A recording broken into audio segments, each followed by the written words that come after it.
A very good morning.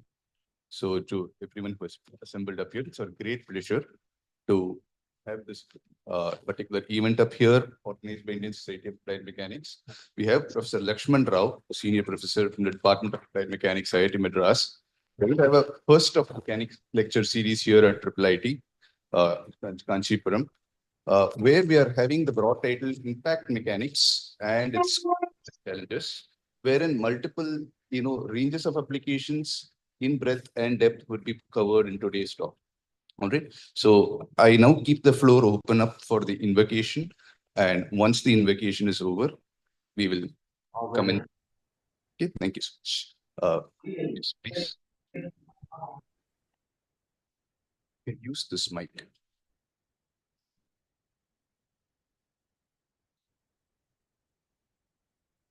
Good morning, everyone. I'm Thiyar Komala Devya from AC. Hello, I am Sundaresha from Mechanical Department, second year. Good morning. Myself Sudiksha, second year Smart Manufacturing.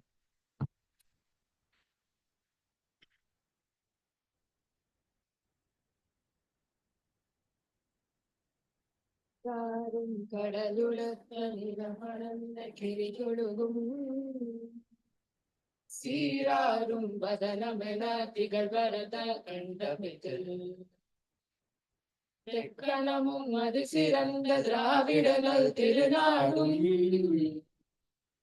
தக்க சிறு பிறகுதலும் தரித்தனரும் திலகமுமே அத்திலக வாசனை போல் நனைத்துலகும் இன்பமுற எத்திசையும் புகழ் மணக்க இருந்த பெரும் தமிழலங்கே தமிழலங்கே உன் சீரிழமை திறமியந்து செயல் மறந்து வாழ்த்துதுமே வாழ்த்துதுமே வாழ்த்துதுமே.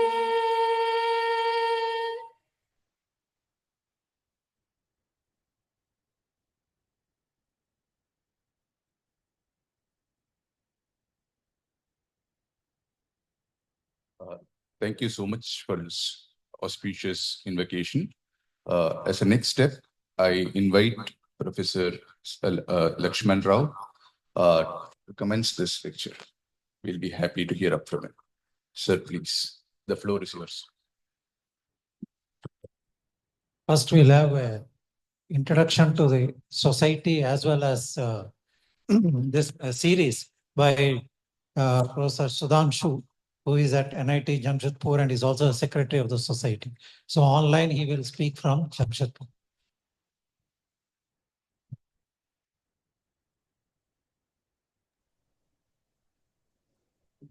Good morning, everyone. Respected Professor Lakshmana Rao and Dr. Ramni and all other faculty joining from all the colleges. Good morning. And mainly the students, you are all wondering what this lecture is all about. So this is, as you may already have seen, this is organized by the Indian Society for Applied Mechanics. So we are all set of scientists, researchers, and we are all researchers, scientists, and engineers from who work in different disciplines, and we all are part of this society. And what we do is we exchange ideas, we exchange the recent innovations through different conferences, workshops, etc. So when I say applied mechanics, maybe not a lot of you really relate to it, but applied mechanics is basically the Newtonian mechanics that we all observe in our daily life. We all try to understand what is happening in our daily life. For example, when we see an aeroplane, we think, okay, how is it flying? Or maybe if we see a two-wheeler, we think, why is the rear wheel powered? Why is not the front wheel powered? Or maybe if we just see a spinning top that we play with, the lattu that we play with, okay, why is it not falling down? Or maybe when I'm driving the bicycle, why am I not falling down? I'm only on two wheels. So to understand all these things, it is very exciting when we see all these problems, and finally when we understand, oh, why, oh, okay, this is how, why it is working, this is why it is happening this way. So what we do as a part of society, as I told you, we have workshops, conferences, we meet together, we discuss all the topics of different areas, and we are all from different disciplines. You know, some of us are from civil engineering, some of us are from mechanical engineering, electrical engineering, different branches. But at the end of the day, we are all using mechanics. We are all using the Newton's laws of mechanics to and apply it to the um, real world problems. And that is what we all do, and that is how we relate to each other. Now, as an undergraduate student, you all might have seen one or two of any of these lectures here and there. But maybe you might have found it a little boring, or maybe you do not understand what is happening there. Maybe when you go to a conference or some esteemed professor from some very good college comes and gives a lecture, you may feel, what is all this mathematics? What am I doing here? What is all this? The thing is, those lectures are not really tailored for you. So I'm talking to the undergraduate students who are sitting here. The lectures are for anyone who is PG, or maybe who is doing PhD, or who is already who is doing research in that area. The reason is, we all are already trained to see the basic problem behind whatever lecture is going on, and we are only talking about the advancement. So we'll be essentially talking about some mathematics, some other nitty-gritties of some problem that we faced in solving something, etc., etc. For an untrained eye, for someone who is not at an engineer, or who is not yet trained with all these things, it looks as if it is very abstract. But somewhere behind those mathematics, the real problem is hidden. And the real problem, since we all know, we find it interesting, but for those who do not know, they may not find it interesting. They may find that this is very abstract. I don't know why this equation is being written, or how this is going to solve a particular problem. So Professor Lakshmana Rao, he's my teacher from IIT Madras, and Dr. Chandra Prakash from IIT Kanpur, they have come up with an idea that we have to tailor lectures that are exciting, that show the purpose of what we are doing, and it brings back the excitement when we had when we were undergraduate students, or we were in our 12th, or when we tried to understand what is happening and we felt excited. So we should get back to those and bring some lectures out where we have demonstrations and we keep focus on the practical problem, not on the on all the details and all the equations, etc., etc.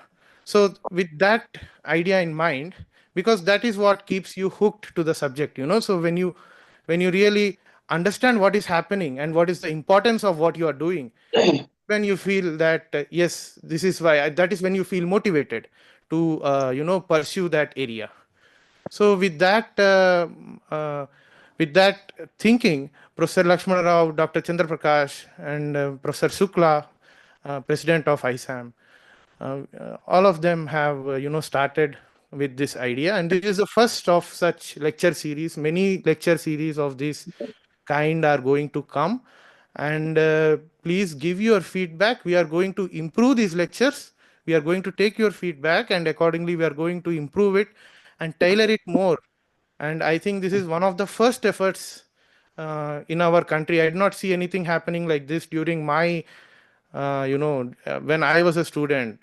For all these years, I have not seen anything tailored at this scale being made for UG students. So I hope you'll all enjoy it, and you can all join our society. So you can just search on Google Indian Society for Applied Mechanics, or isam.co.in, isam.co.in, and the membership is free for all the UG students, and we will all there are many scientists, there are many researchers, there are many engineers in our society, and we'll all be ready to help you. You can come in touch with us once you become a member, and we'll all be in touch, and we can all help you in whatever you are pursuing related to mechanics. Okay, with that, I will pass on this to Professor Lakshmana Rao. Thank you, sir.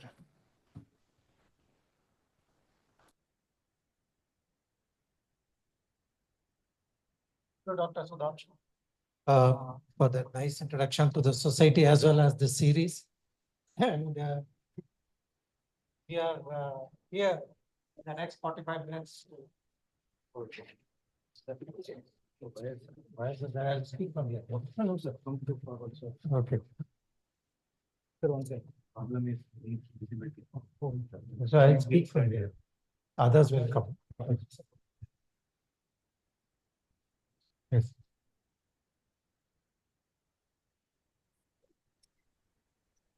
Ashish, I think you should change that.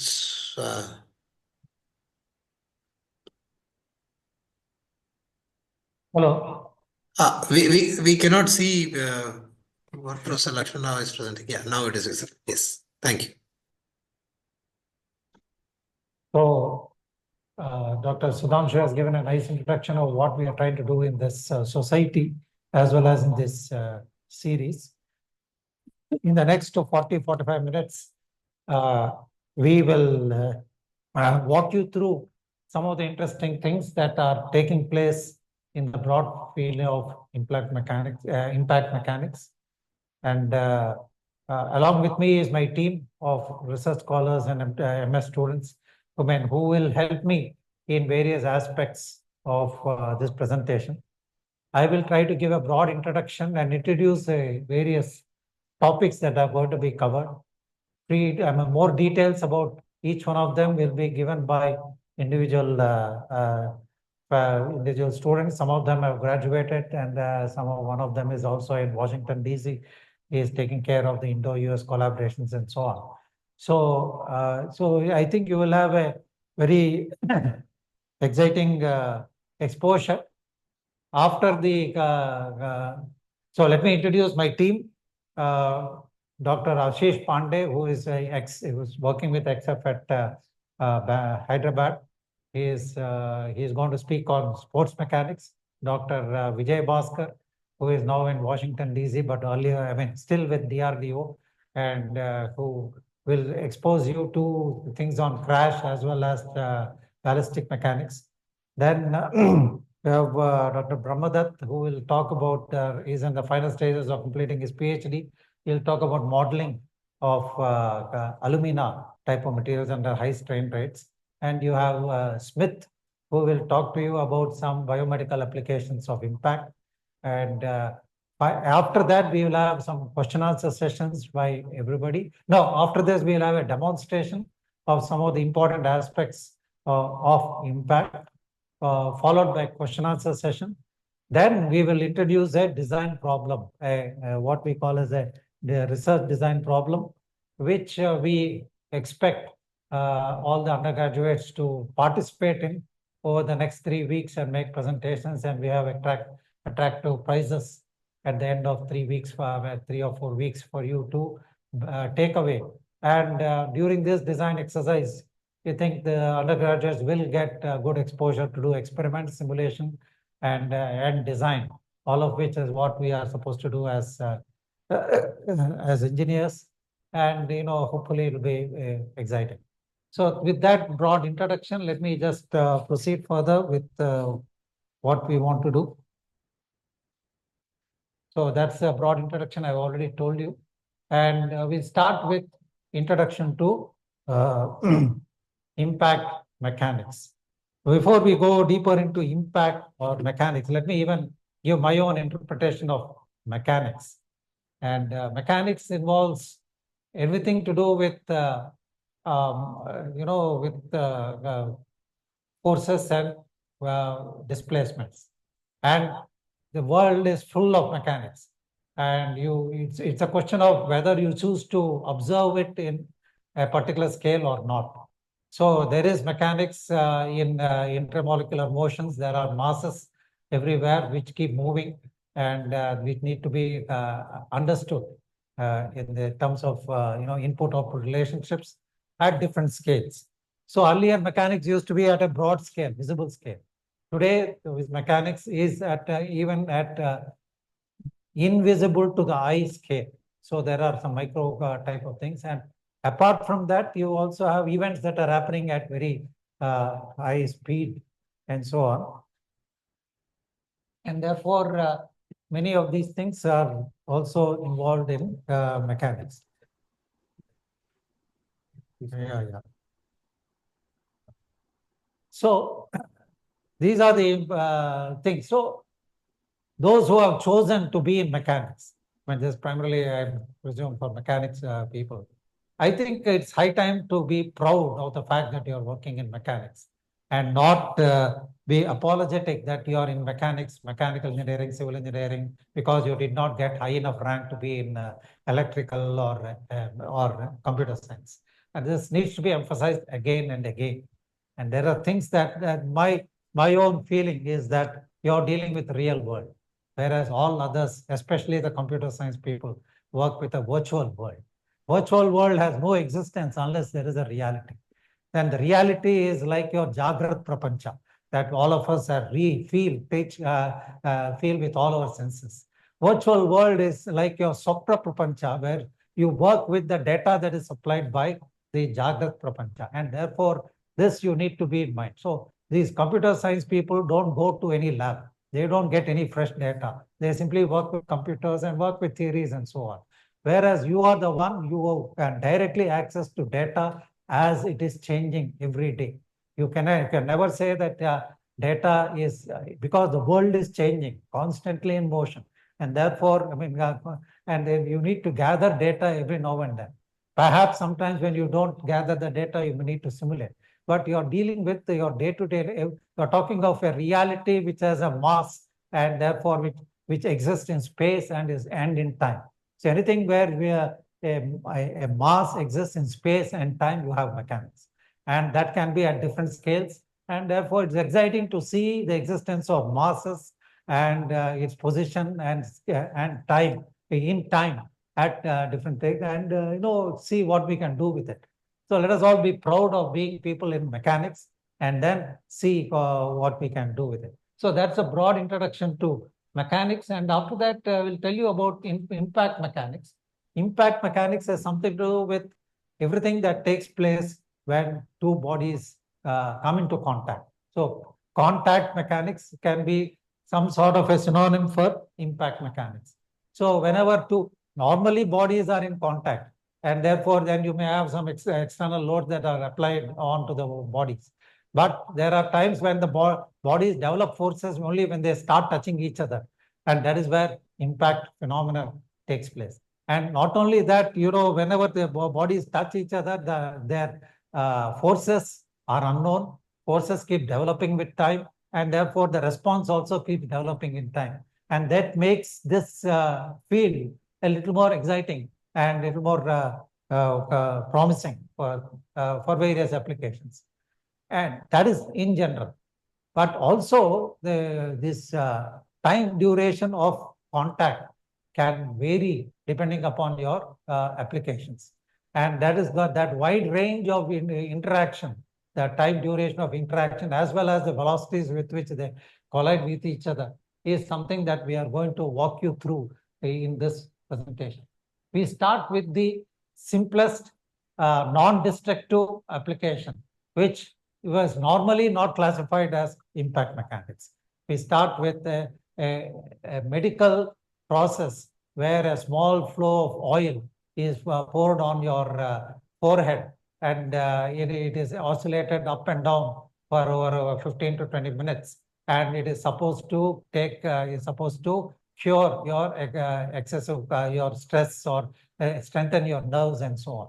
And so this is a age-old practice for about which has been existed for about more than 2000 years ago, and it is still practiced today if you choose to go to an Ayurvedic doctor for any of your ailments.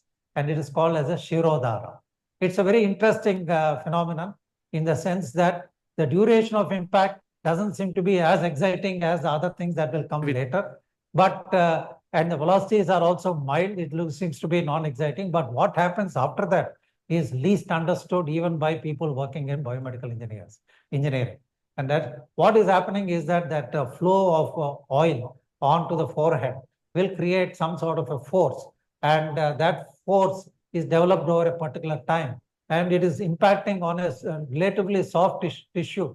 And important thing is that what the force that are generated are being stored inside, and they are retransmitted in some way. And that retransmitted signals are as exciting as any other signals in the world. They have some sort of variation which are good to process and analyze. So this practice has been going on, but it's the faith in this practice is not well established today because people don't know what is happening. So today it is possible for you to measure the signals, characterize what happens before, what happens after, and then characterize them very well, and then see that, look, this is very effective, and you can measure the difference between pouring the oil over 4 angulas or over 12 angulas. If you go to Ayurvedic doctor, they say that the text prescribed that this should be poured for 12 angulas if you want to take care of knee pains. And it should be only 4 angulas when you want to take care of nerves in your face. But and the texts also say that if you go from 4 to say 6 or so, rogasya vruddhir bhavet, you will definitely increase the disease and not decrease it. And therefore, why is the increase in roga taking place, and why is it prescribed to be at 12 angulas for knee pains and etc. is a mystery. And there's a wide range of research that is possible for us to do in mechanics in this area, which many people in the so-called biomedical engineering have not even touched to the scratch. So with that introduction of an ancient practice, where the velocities are on the order of about 1 to 2 meters per second, and the duration of impact is about 1,000 milliseconds, is where we start this presentation. So you'll have one presentation on the Shirodhara process toward the end of this. Coming to less destructive application of impacts is of famous sports. Every sport that you talk about, whether it is a ball foot impact for ball foot sport, or even running or athletics, or ball bat impacts of that you have of various types, involves impact. Impact means you have something hitting some other. There's a duration of engagement is a short time, and then the forces are transmitted in this whole process. A lot of mechanics there, and the mechanics of sports are also not well understood and well researched also. That's an important thing that you need to also keep in mind, in the sense that very rudimentary analysis of sports has taken place. People measured kinematic coefficient of restitution, and they thought that it's an absolute value which depends only on a few pairs of objects.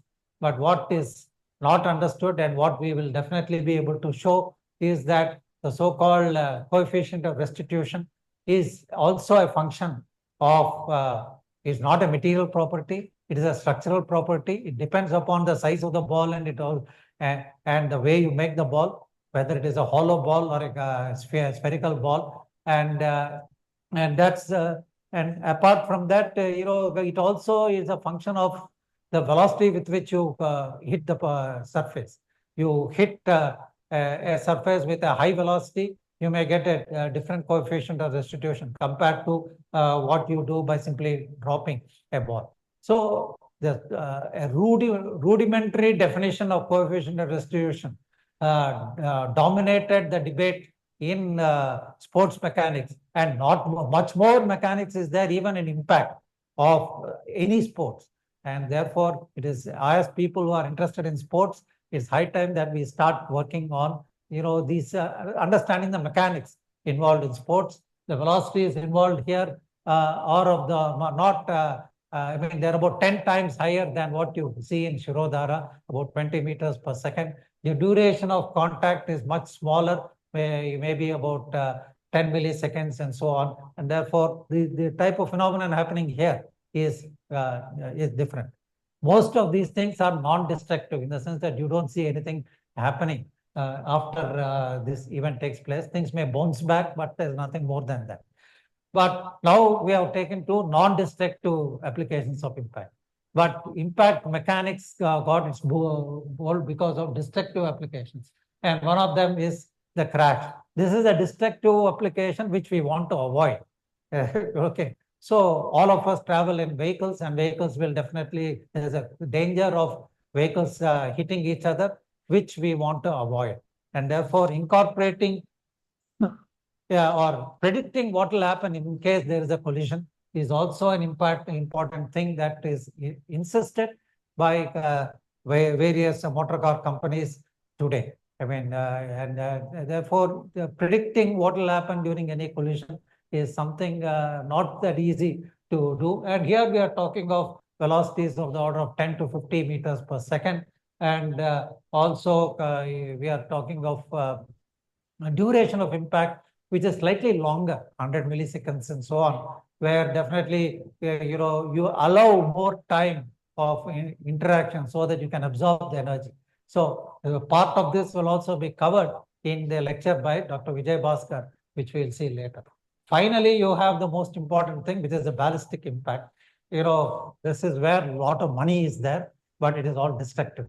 Okay. But all defense people all across the world, they want to develop missiles which will destroy the enemy, or develop protections which will absorb the energy. So most of the money that you have here today, or people working on impact, is in developing materials or material structures which will absorb energy of a particular type and so on. So the velocities here are much higher, of the order of 1,000 meters per second. And the duration of duration of impact is also much smaller, of the order of 0.01 to 0.1 milliseconds.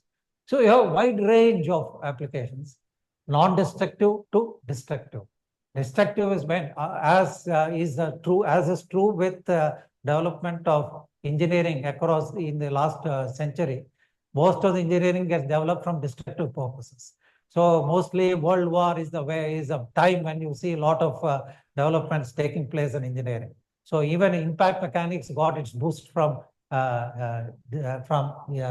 this destructive bullet impact. I also started working with bullet impact, but I moved from the right end to the left end. Today, I'm more happy doing the left end part of it. And it's for planners, I think we should attract more money also into the left end so that it gets the respect that it also deserves. So that's my overall pitch for this thing. So let us just move over to these are the things. So basically in the entire process, whenever you have an impact, there's a transfer of energy and a transfer of momentum. And whether you want to transfer momentum or energy, and the energy can be in the form of kinetic energy or potential, mostly kinetic energy, and this is absorbed in as elastic energy, and that which is not absorbed as elastic energy will be dissipated. And in defense applications, you want things to be dissipated, penetrated, and so on. Whereas in places like sports, you don't want to lose energy so that you don't replace the balls, etc., but and use them as often as possible. So there is a lot of energy calculations that need to be done, where we rely on computational tools to a great extent. Okay, so that's one of the things that we'll be talking about. Here we are talking about, giving you a rough idea of the amount of momentums and energies that are associated here.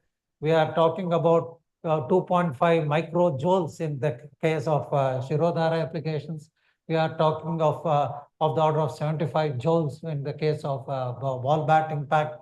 We are talking about 60 kilojoules or something like even 2000 kilojoules when you have motor car impact. Basically, because you have motor cars of different or vehicles of different size, of the order of tons and so on, when you have a big mass, even though the velocities are not as high as what you see in ballistics. Ballistics, even though you have very high velocities, the masses are of the order of 10 kilograms, so that the energy that is transferred are at specific points of high value. So there's an order of energies and the momentums that are involved, and these have to be kept in mind depending upon what you want to do with this energy. Okay, for biomedical applications, you want to have limited energy so that it helps in therapeutic values. When you want to destroy, you want to transfer as much energy in shortest time. When you want to protect, you want to make sure that when such energy is coming, you don't have too much of destruction.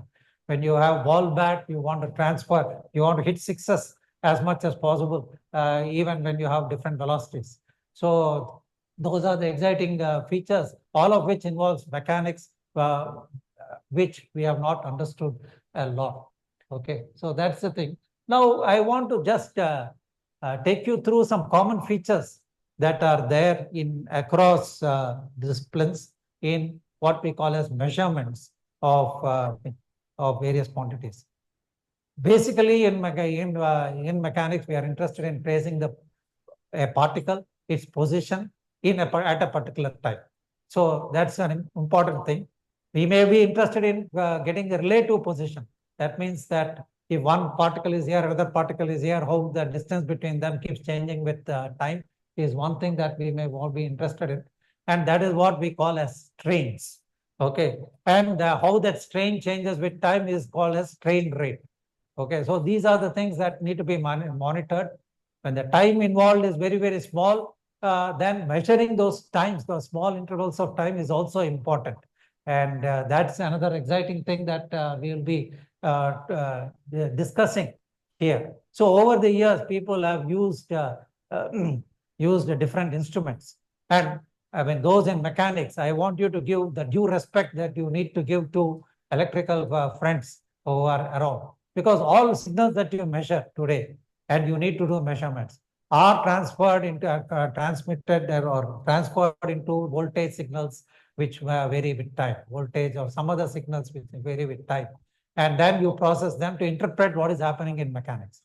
So starting with age-old strain gauge, you convert the distance, the length of a particular wire, how it changes with time, how it changes when you apply a load. Then you convert that into equivalent signal and then measure the signals. That is the way. That's the way strain gauge functions, or something called LVDT, which is used for measuring displacements. Okay, those are the traditional ones, the traditional measurements that are still available. Even when you have something called as a force plate that you see at the bottom, apparently it measures forces, or even a load cell keeps measuring forces. But internally, when you go, all the forces are actually calibrated to strains inside the material, inside the device, and therefore it is a change in length at a much different, smaller scale that is being monitored and converted into equivalent forces in all these devices. Okay, that's the old way, where in all these things you need to simply attach an electrical device onto the specimen where you need to make these measurements. Today, people are able to use imaging techniques to measure strains. That means that you don't have to touch the specimen, simply put some speckles all across, and then track the movement of those speckles in time, and all the image correlation techniques that have so far been used only in in medical devices, etc., are being adopted even in strain measurements and strain rate measurements at micro scales in image correlation and so on. So this is that's what is happening. And here you have something about the signal processing that is taking place in general, and you will get more. So this is about image correlations and so on. And here basically we go to sports, I think, right? That's all. Right. Okay. So that's about computational, that's about measurements. And you do something about computational. In computational techniques, everybody uses abacus and ANSYS, etc., to find out what is happening. In impact, you have a complicated process. You have you have something that is changing with time, a highly nonlinear process. That means that you give an input, then you cannot scale up the output depending upon the changes in input. At every stage, you have to monitor the input. That means that you will have to also do it in an incremental fashion. And this is what is being done internally in any finite element program. They simply develop something called as a stiffness matrix, and that stiffness matrix will multiply with the increase in displacement, which will give the response for a given increase in loads. Now the loads are changing with time, and some of the loads are unknown, and that's a challenge in impact process. But nevertheless, there are techniques of tracing it, and your traditional Newton-Raphson method, which is nothing but expansion of Taylor series expansion of a nonlinear relationship between force and displacement, is the one that is used again and again in more sophisticated way in all your advanced analysis. So my point that I want to make here is that at one level, please respect your electrical engineering and take enough courses in electrical so that you don't you don't feel uncomfortable handling signals, and don't neglect your numerical methods, which will all go into your predictive capability that you use in tools such as finite element methods and so on. So by and large, I think I've walked you through all the issues that are there in general across all impact events. And now I'll invite Ashish Pandey to walk you through some of the important things that are exciting in sport impacts.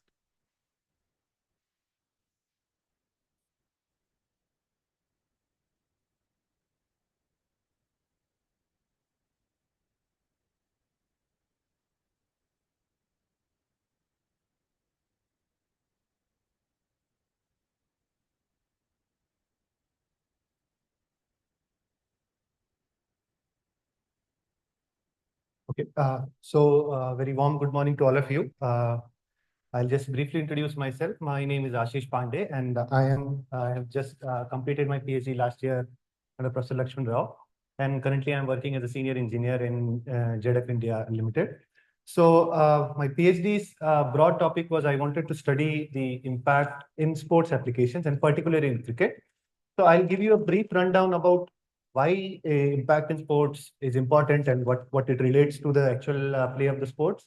And so to start with, I will give you some examples like where you can see sports impact occurring. So first one you can see is bat ball sports, which means wherever you have a bat or a implement which hits a spherical object. You have examples like cricket, you have baseball, you have hockey, you have golf. So all these sports can be termed as bat ball. So bat ball generally termed in India as a cricket thing, but I'm telling that bat ball sports, anything where you have an implement, you can hit a spherical ball or an object, and then that is the outcome of the sport. Then you have combat sports, another important thing, but combat sports involve human beings. So you have to talk about injury also, because the impact should not be in such a way that you injure the other person and the overall nature of the sports goes away. Then generally we don't imagine that the impact will be happening in athletics, but we see that even when the high jumper or the long jumper takes a flight from the ground, the amount of impact it gives to the ground is very important. So we have developed, people have developed different kind of shoes for that. So a high jumper will wear a different shoe. Usain Bolt, the runner, will wear a different shoe. A marathoner will wear a different shoe, because the marathon has a continuous impact for, let's say, 3 hours. But a sprint runner will have for 10 seconds. But in that 10 seconds, he wants to get the maximum momentum out of the ground. So even if this pole vault application, in India, we don't see much of pole vault athletes. But and one of the reasons behind that, when I look through the literature, is pole vault involves a lot of mechanics. A lot of the experts in pole vaults, expert in pole vault are expert in mechanics also. So pole vault is also another important thing. Then a term sports flooring. This also has a wide meaning. Like in cricket, you have a cricket pitch. That is a floor at which you are bowling, and that affects your gameplay. In case of wrestling, that floor, the mat you are playing on, that is the sports flooring. In case of hockey and football, that astroturf they play on, that is the surface. So interaction with that is also important, and that interaction is impact.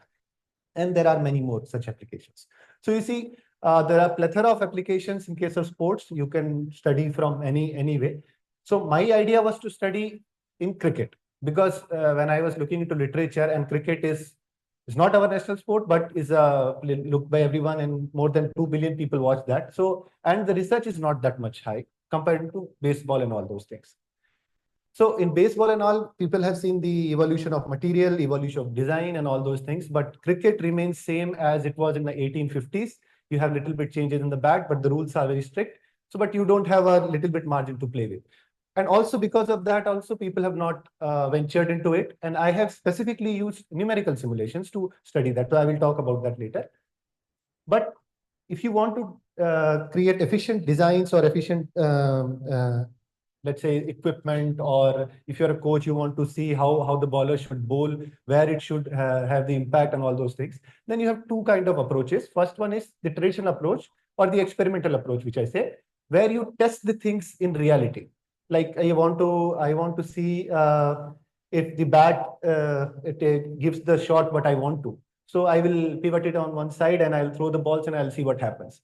And for a tennis racket, I want to see the frequencies of it. When it hits the ball, how it vibrates, what are the mode shifts and all those things. So I will do the testing. Suppose for athlete, I told same thing. I want to see the foot plantar pressure, how much pressure it is applied to the foot of the athlete.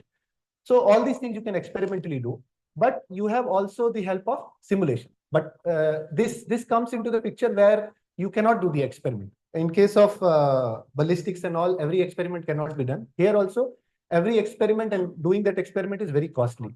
So similar, you can see that whatever you want to do racket test configuration, you can find out using a simple modal analysis of a tennis racket, and you can predict, okay, this will be the frequency of the tennis racket. And if you so suppose some person like Novak Djokovic or someone hits a very high return shot, a high service, so it will be bearing that much load.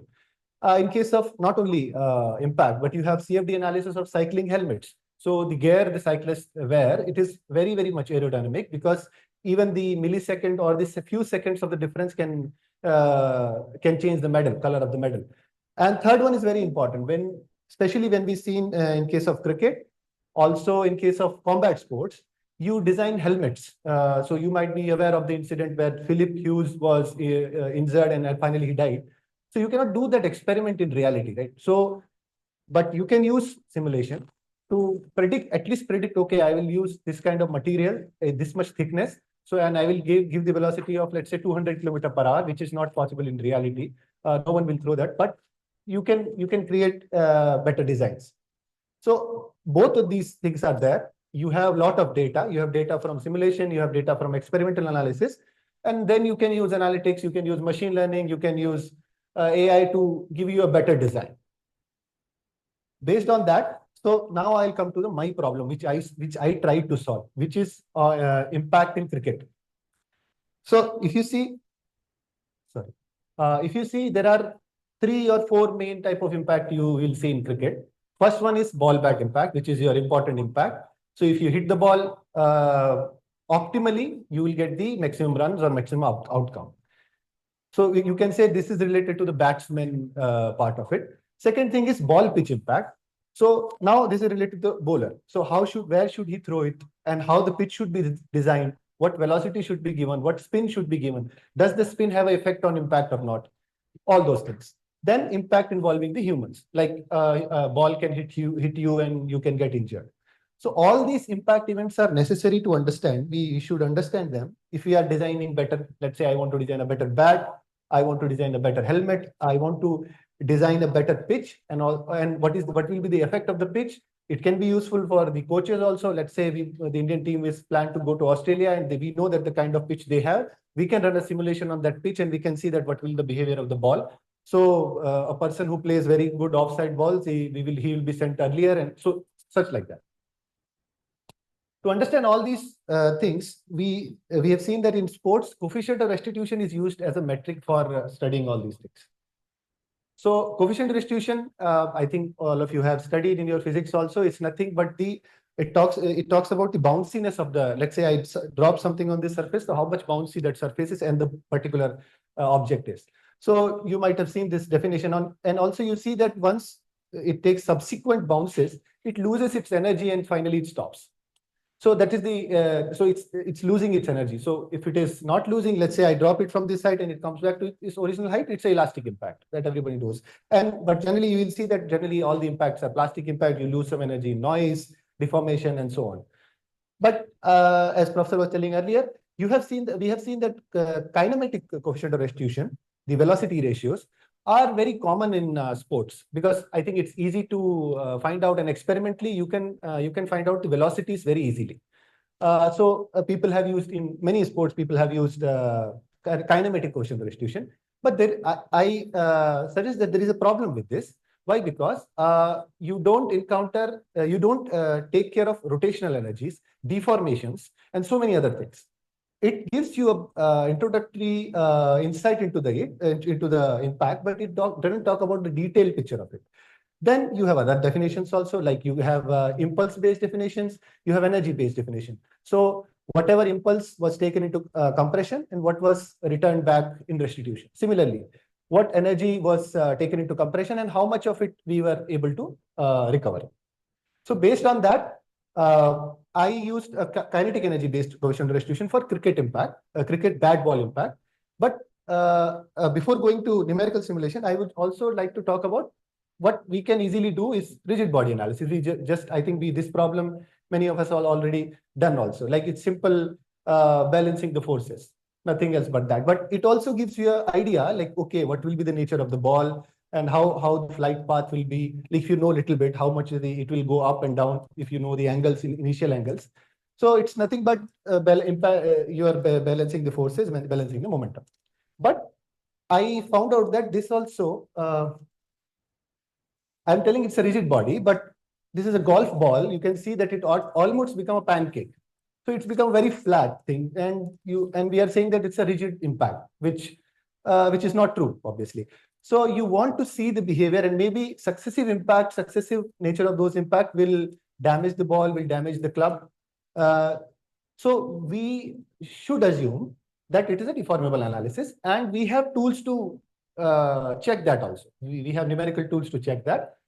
So why I'm telling this a deformable analysis? Because material property changes, contact properties also changes, and there is a degradation or damage of the material. Now I'll come to my problem, which I solved. I have solved two, three problems. I'll just give you the brief idea of these two problems. First one is a sweet spot of cricket bat. So you might have heard when a player hits a nice six, the commentator will say that it hit the center of the bat or the sweet spot of the bat. So what actually is a sweet spot? So when we see sweet spot also has a different definition among sports. Like in tennis, it means different thing. In baseball, it means different thing. In cricket, it means different thing. In cricket, generally, it has like if you hit the ball at that particular place, you get the maximum output or maximum velocity out of it. Or you get the maximum energy out of it, kinetic energy of the ball. Or one more thing is where you hit, where the place where you hit, you feel like you're hitting a piece of butter, like you don't feel anything at your hand. So no vibrational energy. So all these definitions are there. So people have gone through and approached this problem with individual definition, which they like. So, and also the idea behind why you want to study the sweet spot, because as a batsman, I want to hit maximum runs. So, and maximum runs will come when I hit at the sweet spot. So if I want to design a new bat, or if I want to make sweet spot bigger for a particular bat, what should I do?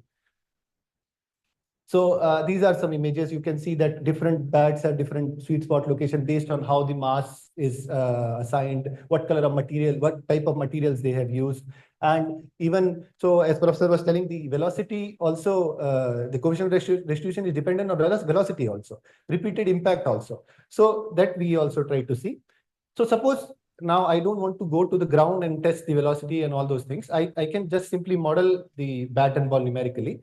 So what I can do is I can take a simple cricket bat, create a simplistic model. I'll mesh it simply with not so complicated meshing and all. Take a cricket ball. It has multiple layers, a core of wounding and the leather. But my idea is I want to only talk about the energies of the ball. So here I've done one approximation. I don't talk about the outer leather layer because leather is also different types of leathers are there, different cured leathers are there. So if we want to study the energies of it, let's say how much it will come out, you only take the quark and you can proceed with that. So in case of ball, it's 3 layers: cork, rubber, twine, and leather layer. It's non-homogeneous. But let's start with simple homogeneous isotropic cork sphere. It will tell you how much energy it can absorb. In case of bat, you have a willow bat.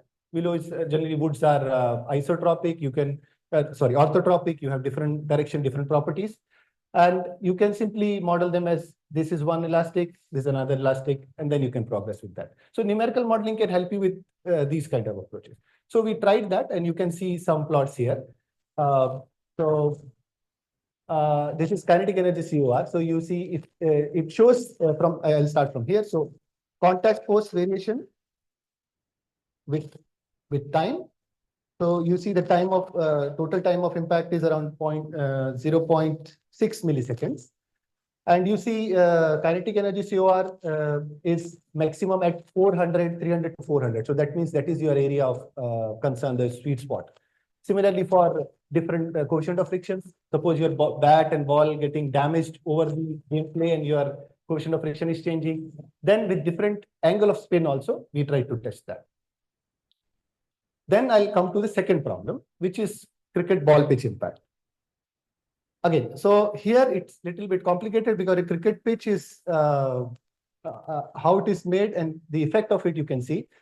I think one is spin delivery, one is the pace delivery. And you see that the nature of pitch, how the pitch has been made, the batsman doesn't know where to play and what to do. So because they have chosen one of these pitches. So there maybe it can be a dead pitch on the 4th day or the 5th day, which helps the spinners. And maybe it's a flat track pitch where it helps the pacers.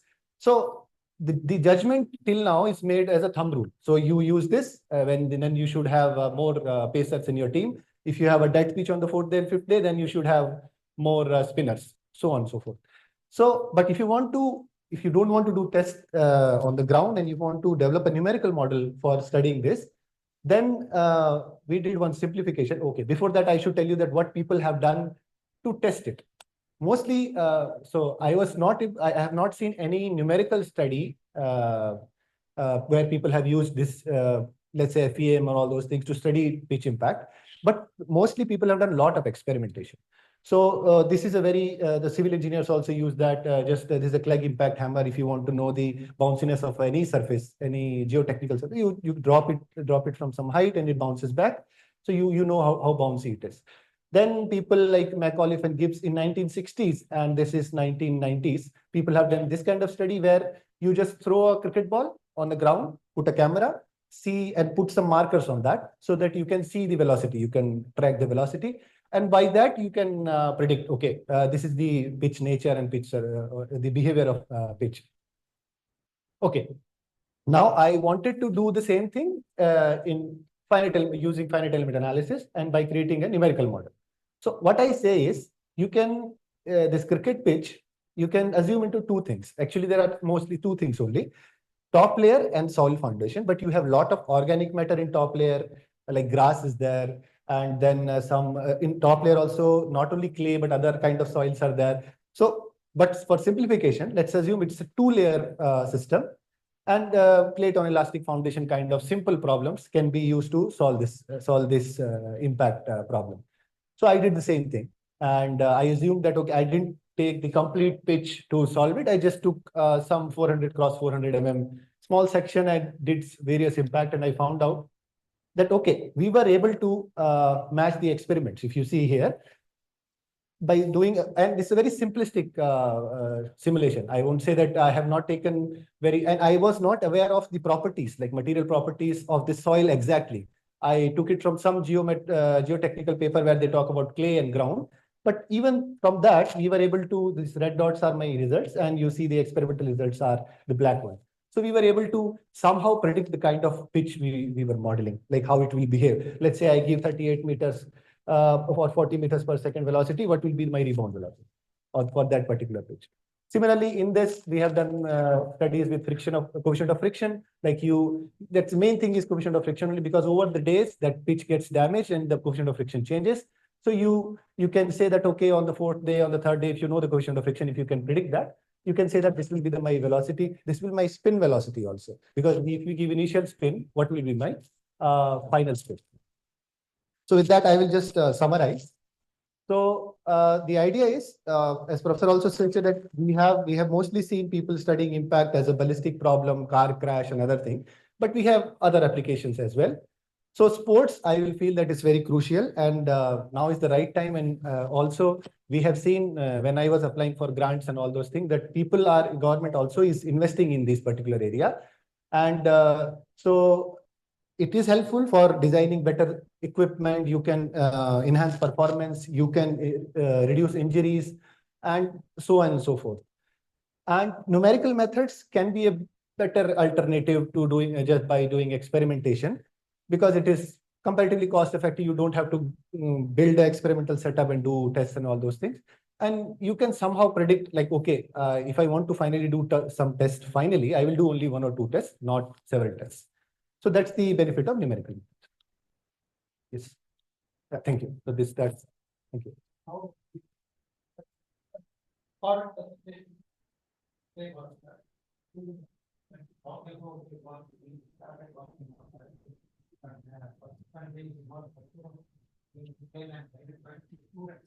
Also on both car crash as well as ballistics, and a short 10-minute presentation, recorded presentation. He's also live joining from midnight in Washington. So we'll play that and then proceed to the.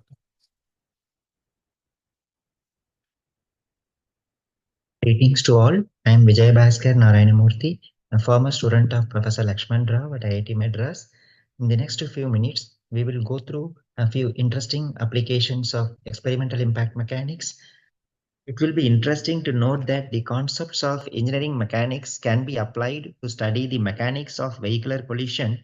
This is the forward moving vehicle, and this is the follower vehicle. This is called as the target vehicle, and this is the bullet vehicle. This picture shows just before impact, and this shows at the instant of impact. This is the just after the impact, the vehicle rebounces. So at time t2. So based on the relative velocity of the vehicle before impact and after impact, we can calculate the coefficient of restitution.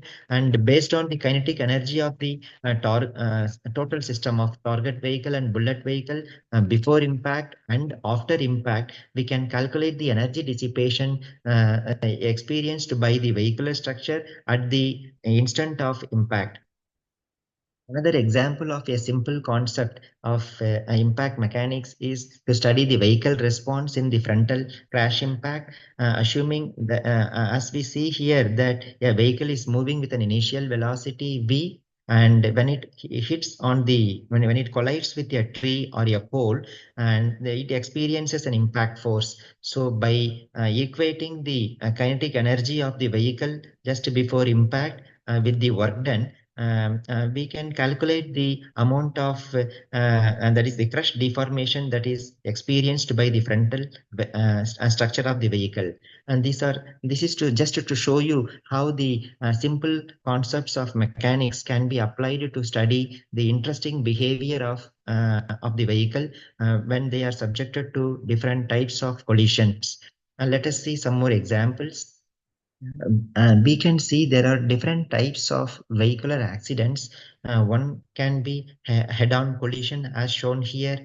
Another can be a rear-end collision where the follower vehicle can hit the backside of the frontal vehicle, and there can be an instant where one vehicle can hit on the side of the another vehicle, and when negotiating a curve, a vehicle can roll over, and a single vehicle can have a toppling kind of an accident as well. All these vehicular collisions can be studied with the concepts of impact mechanics.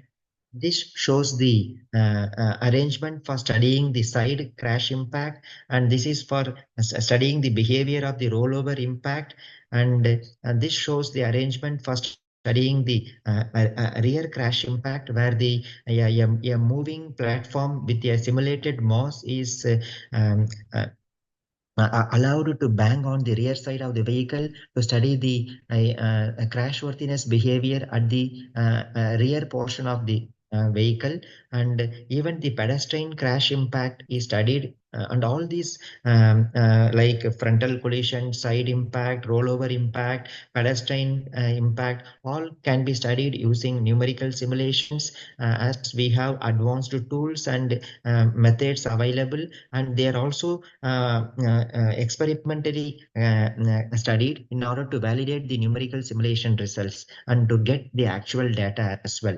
So let us see a simple one case study example which is conducted at a Volkswagen factory to have a better understanding of these crash tests. Now, video for crash tests conducted at the Volvo's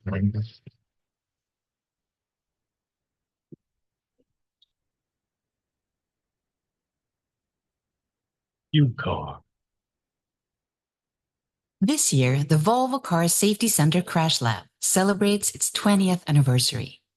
At the time, this is a big video. I would recommend you to see at your free time. And we will now move on to ballistic impact. Let us go through the ballistic impact and ballistic impact experiments.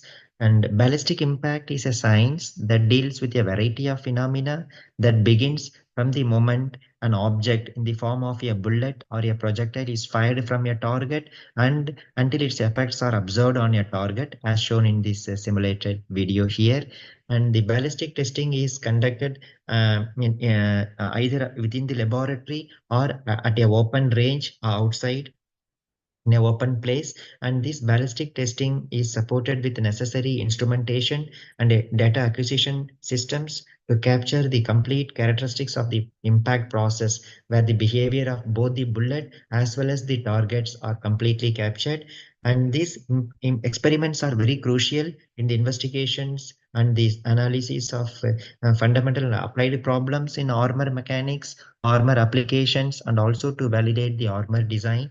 And these impact experiments are they're very indispensable, and they are necessary to validate the predictive capabilities of the numerical simulations or the finite element analysis simulation tools, and also the methods. And they are actually very costly, and their operational costs are very high.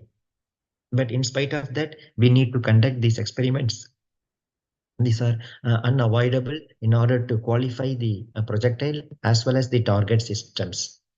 Let us see some videos to see how in actual scenario these ballistic impact experiments are conducted.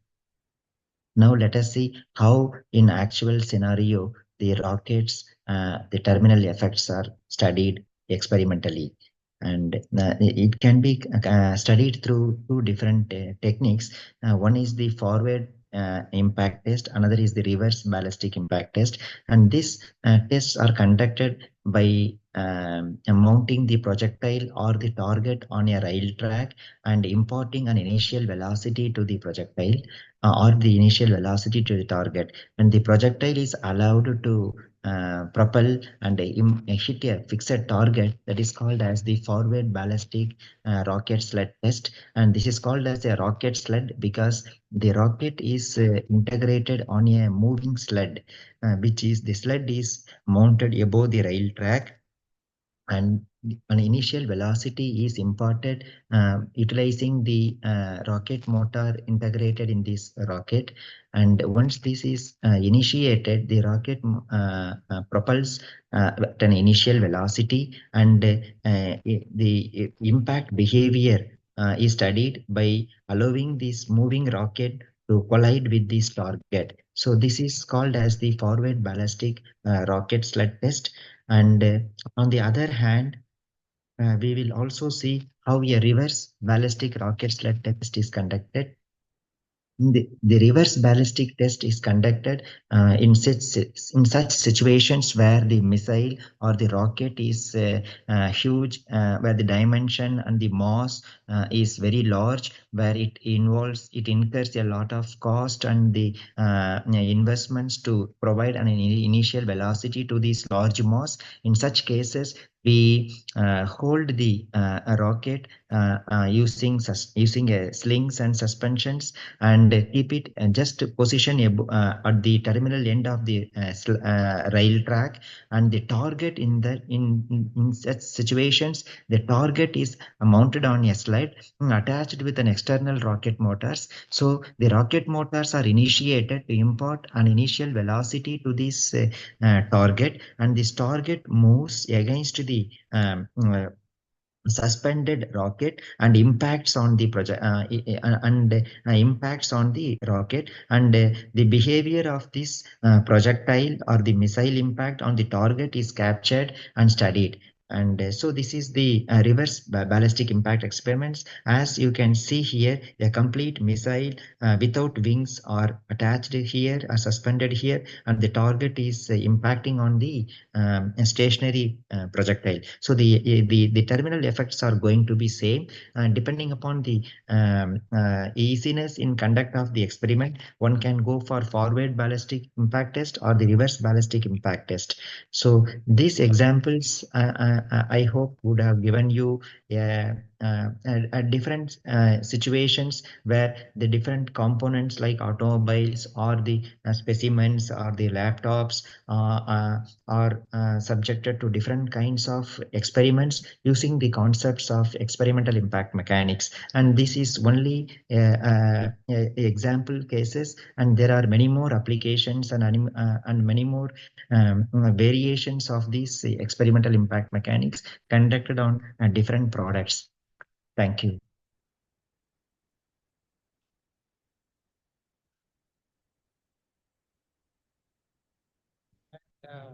The split Hopkinson pressure of aluminum by Ramadan.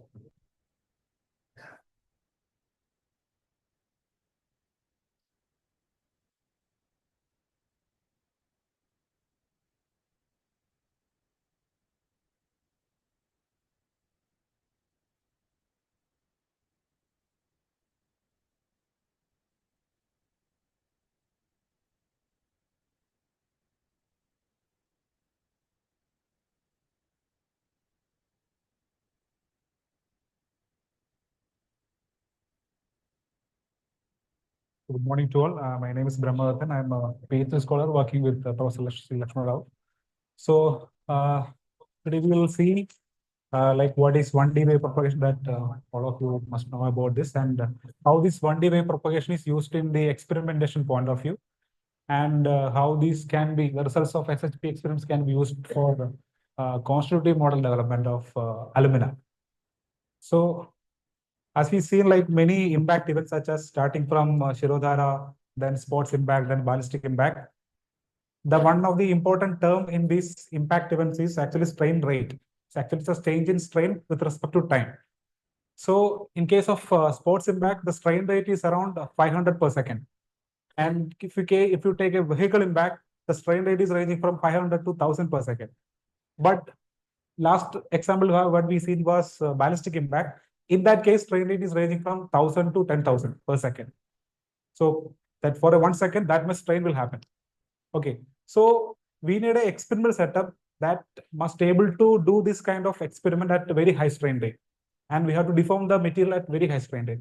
So for understanding how this experimentation works, we need to understand what is wave propagation in material. So when two bodies make a contact, there will be some disturbance which will be induced on the surface, and that disturbance will propagate through the material, and it will reach until the free surface reaches. And the disturbance actually in the form of particle vibration. So if the particle vibration is along the same as the direction of the wave propagation, we can say it as longitudinal wave. If the particle motion is like perpendicular to the motion of the wave or the disturbance, then it is called a transverse wave. So if you apply dynamic equilibrium equations and when we derive, we can find out the governing differential equations look like this, where C is actually our bar wave speed. So This means that the disturbance or the deformation, as these disturbance can be viewed as a deformation or velocity or a pressure or stress or strain. So this will propagate through the material. So that means that if you want to deform a material at a different strain rate, we have to have just a propagation of this wave through the material. So when we are able to propagate a particular wave through a material, that material will deform at a different strain. That depends upon the how much velocity we impact it. So with this concept, SSPB, a split Hopkinson pressure bar test, is actually employed in many laboratories. So this is the major setup. Here we have mainly three bars: striker, incident, and transmitter bar. The striker bar is actually around 400 millimeter length. And if you take incident and transmitter bar, the length will be around 2 meters. And the striker bar will be inside a gas gun. When one end of the gas gun is attached to a gas chamber. So inside the gas chamber, we can fill air with the different pressures. So each pressure will create different gas gun velocity. So when we release the pressure using a valve, then air with the high compressed gas will pass through will push us the striker bar. So this will cause the movement of striker bar. So we can hit the incident bar with a different velocity. So each velocity of impact will cause us different strain levels. When this passing through the incident bar and transmitter bar, there are strain gauges. So the strain gauges will record the data from the movement of velocities, movement of the wave velocity. So now we'll see a small animation. So this is a striker bar hitting the incident bar. So just this is a small blue strip. This is like a disturbance, which is in the form of a deformation, which will pass through the incident bar. When it is passing through the incident bar, there is a strain gauge placed on the incident bar that will be recorded. Then later, the striker bar will detach. Then there will be waves which is reflecting from the incident bar, and there is a specimen which is placed in between incident and transmitter bar. So because of this impedance mismatch between the specimen and the bars, there will be some wave reflecting and some wave will be transmitting. If there is no specimen, the complete wave will transmit. Because of this specimen, the presence of specimen, some wave will reflect and some wave will transmit. So this is the basic working principle of split Hopkinson pressure bar. So we'll record the signal from the incident bar initially through the incident pulse, then will be reflected pulse on the incident bar itself. There will be transmitted pulse. Then when we do experiment, the final curves will be look like this. This blue curve is actually incident bar signal. The first half is actually incident pulse. And the bottom half, you can see another signal that is actually reflected signal. Then another signal is there, which is in orange color, that is actually transmitted signal. So by processing these data, incident signal and transmitted bar signal, we can find out what is the strain and stress developed in the specimen. So this is the setup we used in our lab, high rate impact measurements laboratory. So this is the actual setup, and right hand side we can see the oscilloscope, and we are using a high speed camera to record the event so that we can understand how the material deforms at different velocities, different impact velocities. So the last figure, this figure number C, which is used, which is a close-up view of the specimen and the bar. The specimen size will be around, thickness is around 8 mm and diameter will be 5 mm. So this very small specimen, and that entire setup is like total 6 meter length, and each bar is around 2 meter. So while recording the high-speed images, we can see how the crack is propagating. So actually I'm testing ceramic material. Example is like alumina. So when I'm testing an alumina, the main failure mechanism is actually brittle failure. So we can see a crack propagating from the one loading point. So these are actually the images obtained from the high-speed events. So each time step between each frame is around 18.5 microseconds. The high-speed camera have a frame per FPS of 54,000. So that the time difference between each frame will be around 18.5 microseconds. So at some point during the deformation, the crack is generated from the loading point and the crack is propagating. And finally, we can see around from starting to around 100 per second, 100 microsecond, we can see the material is completely failed. So we have used SSPB plus high-speed imaging technique to understand how the material deforms at higher strain rate, as well as how the crack is propagating within the material. So the main advantage of using high-speed images is we can find out what is the velocity of crack propagating. So this will be helpful for developing a constitutive model. So the results of SHBB experiments like a stress strain curve at a different strain rate. We can see a strain rate ranging from 900 to 1300 per second. And in each cases, we can see the curve is different and peak stress is also different. And right-hand side figure shows the peak stress versus strain rate. So as the strain rate increases, the maximum stress can be achieved by this material is actually increasing. So when you see, when you compare with the quasi-static strength will be much lesser than the high strain rate values. So that means it has a strain rate dependent property. As the strain rate increases, the strength of the material increases. So with this idea, we are developing a constitutive model for a ballistic protection. So this figure shows the body armor system. So in body armor, there will be multiple layers. So initially starting with a strike face material, then there will be some Kevlar or some composite material. So the main aim of the strike face material is to erode the projectile. When the bullet hits the impacting on the strike face material, the main aim is to absorb the energy and as well as to erode the projectile. So to understand this ballistic events and as well as the better design of this body armor systems, we need to develop a constitutive model that can be used in a numerical setup. So constitutive model, all of you know, this is a simple mathematical model which will tell the behavior of a material under mechanical loading. So simple expression for a constitutive model is Hooke's law. Sigma is equal to Young's modulus into strain. But when you consider a brittle material or ductile material, or there are different types of material like viscoelastic material, hypoelastic, hyperelastic. So some of the material are linear up to some point, then it becomes non-linear. Some materials like on the start itself, it becomes non-linear. So this equation is not true for all material. So we need a constitutive model which can express the material behavior at a different loading condition and different material forms.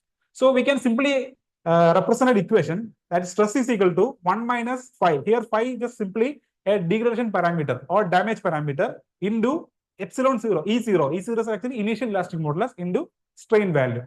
So we have just modified the given Hooke's law into another constitutive model which is given by this equation. So our main aim is to develop a constitutive model is to find the value of phi. How phi is changing with respect to the loading. Okay, so with this idea, we are developing a constitutive model. Then this first figure shows how the strength of a alumina and silicon carbide is varying with respect to strain rate. As we seen in the SHBB experiment, we have done experiment in our lab and we have seen that strength is increasing. This is from another literature. We can see that for silicon carbide and as well as alumina, the strength is increasing. This y-axis is fracture strength and x-axis is strain rate. With respect to strain rate, strength is increasing. So in case of ballistic event, the strain rate is ranging from 1000 to 10,000. So we should be able to capture all the mechanical behavior under these kind of loading scenarios. So to develop a constitutive model, there are different types of constitutive model, which like one of the important type is mechanism-based constitutive model, where we consider the micro mechanism. So for considering a micro mechanism, if you consider ceramic material like alumina, there will be a lot of process defects that will happen during the manufacturing stage. So there will be multiple cracks. So how the cracks are interacting, how the crack is propagating, and from there we can find out what will be the damage parameter. So we have isolated a single crack from a multiple crack. So when we apply a compressive load, there will be crack surfaces sliding each other. Do this sliding, there will be crack propagating from the pre-existing crack. Then this crack will propagate and it will completely propagate through the material and complete material fill happens. So this mechanism we considered and we are finding out what is the damage or degradation parameter due to the propagation of existing crack. Then we developed a constitutive model. Then from the constitutive model, main results are the stress strain response at a different strain rate and the parameter, the degradation parameter we call it as thermodynamic state index, which is also shown here. So as a summary, a one-dimensional wave propagation theory used for testing material at high strain rate. That equipment is called split Hopkinson pressure bar, and some other tests like the draw plate impact experiment, or some other high strain rate impact experiment. And high strain rate constitutive model is also required for simulating ballistic events. And by understanding the mechanism of deformation, we can develop a better constitutive model. So these are the main summary in this particular topic. We now have a short presentation by Sven. Hello.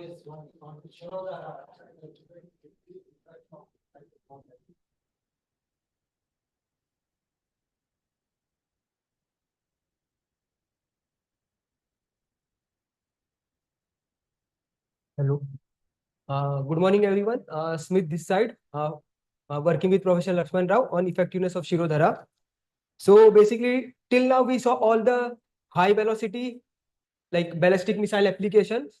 Now we are going to see Shirodhara, which is a low impact application where the velocity of the impact is around 1 to 2 meter per second, and the contact area is around contact time is around 500 to 1000 millisecond, which is comparatively at the higher side. So what is Shirodhara? So basically Shirodhara is made from two words. Shiro means head, Dhara means continuous flow. So in this therapy, a continuous flow of medicinal warm fluid is impacted on a forehead of a person in a particular manner. And the Shirodhara therapy has lot of potential benefits like stress reduction. It improves sleep quality of a person. It also helps in prevent psoriasis. So according to the Ayurvedic test, there is a particular way it should be performed. For example, one of them is the bed should be made up of wood. The person who is laid on the bed, it should be made up of wood, and the orifice diameter of the nozzle should be equal to the small finger diameter. And similarly, the distance of the impact should be around 4 angulas or 3 inch, which is comparatively very less.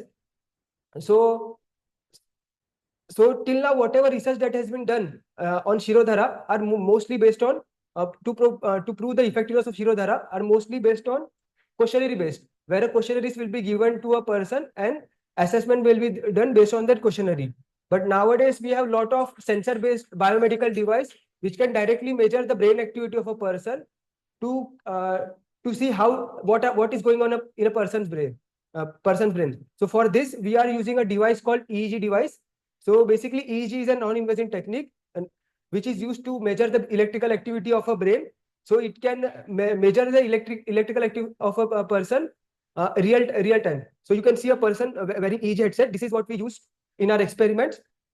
So basically, there are 5 kinds of brain waves in our brain: alpha, beta, theta, gamma, and delta.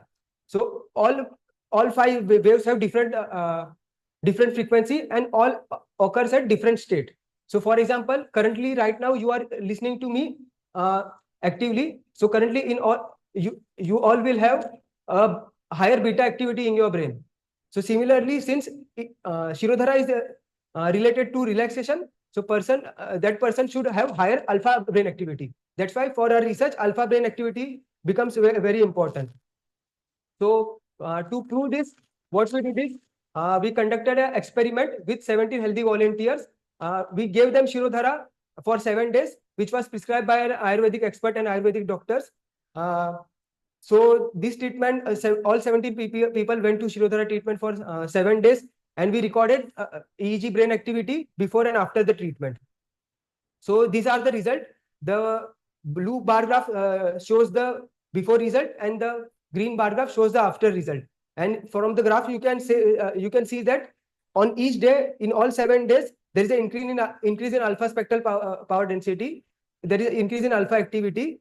So to conclude this, I would like to say that there are a lot of techniques like since stress is a global problem, and Shirodhara can be one of the potential solution to promote the stress reduction therapy.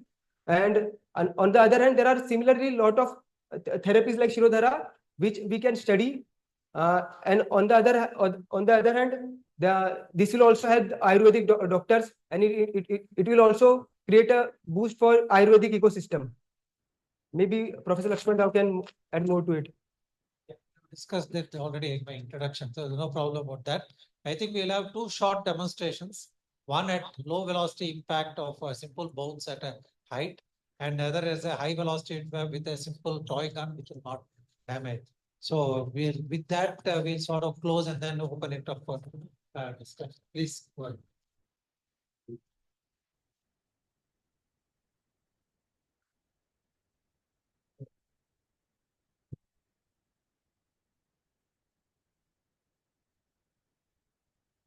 simple fact that different balls, different playing balls do bounce by different amounts, and is what is being illustrated here. s- So we have lots of ball there made up of used for different applications and also for of different materials. So this is a tennis ball, a soft tennis ball. So I will just drop this from a certain height, and you can see because of this material, because all material ball have different material, they will bounce at different height. So first, this is the tennis ball.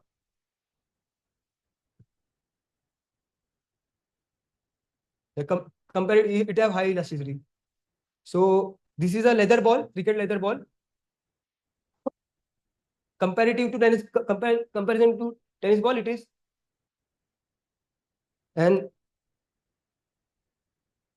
so this is basically a ping pong ball used for tennis, table tennis. So compared to tennis, it is somewhat bouncing more. This is basically a squash ball. Squash is a sport most of you might know. Since it is very like harder, like soft material, that's why it is bouncing very less. And this is basically a clay ball with zero coefficient of distribution.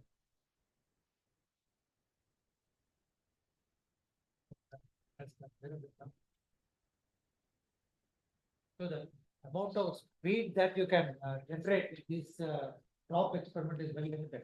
If you want higher speed, you will require to shoot. And of course, we'll do a simple shooting with a toy gun.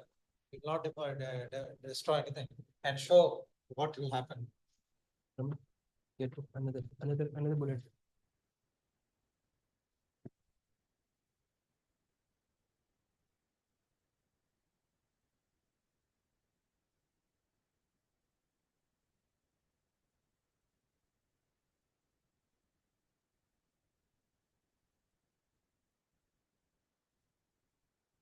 So this is the one of the case where there is a complete penetration.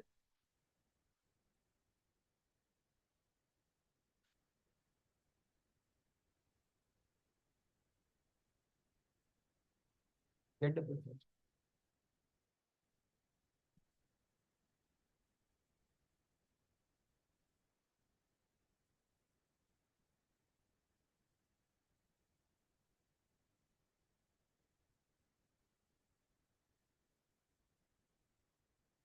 We expected it to get stuck, but for some reason it didn't. So second case, we wanted to show that the bullet will get stuck inside the target. And the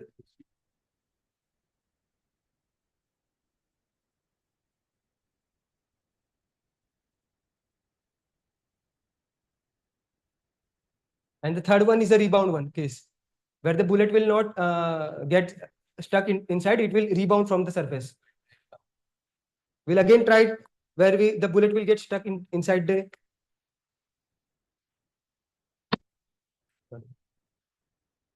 Okay, maybe the bullet broke. So these were the three cases which occurs in the ballistic impact cases.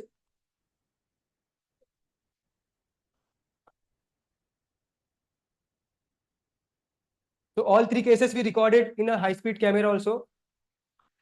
So in this high-speed camera, we use this phantom video camera. So it can record up to around 1.5 FPS, but we for lowest pixels. So in this case, we have tested with 6,800 FPS, and the pixel size is around 960 by 960. So with this, we will able to see the low speed video of these events. So first we'll start with a very simple one, that is rebound. So actually it is recorded at 6,800, but we are showing it 100 frames per second. So not much activity because we are using a blunt projectile, it's not pointy, and the thickness of the target is also very high. So the energy is not enough to penetrate the material. Second case, we take the half penetration. So we use pointy bullet, then we have a thick target again. But because of the point, it can penetrate, and the contact makes a penetration, and it penetrating into almost half of the bullet.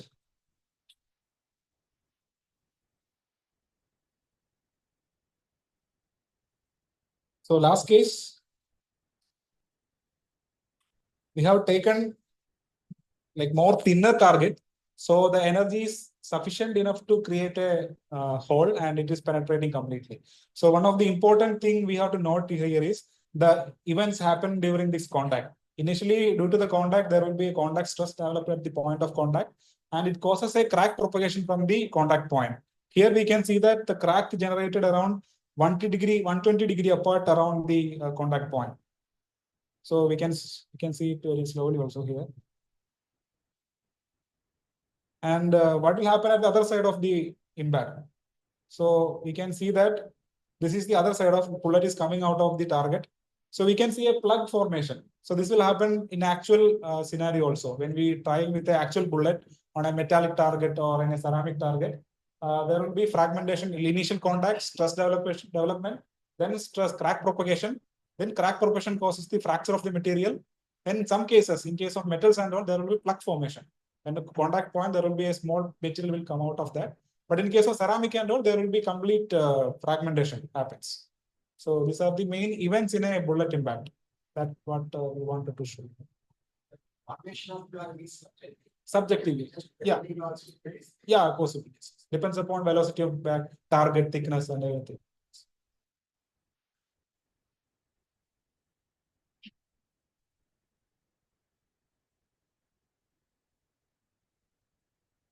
Last slide.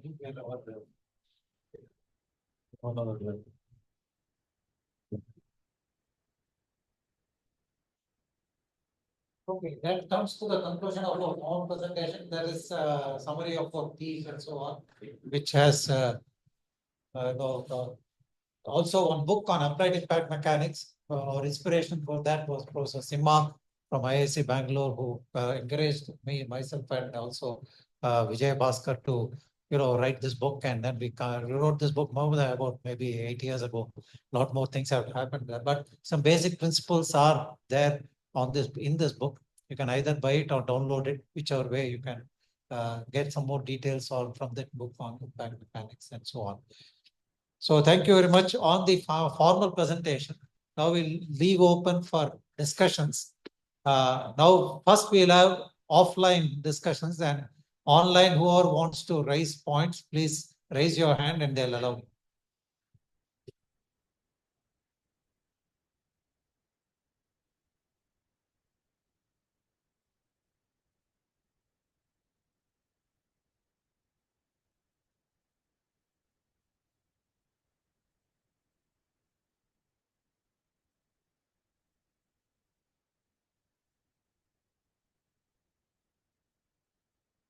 Thanks. Any questions offline here by people here on the campus? Yes.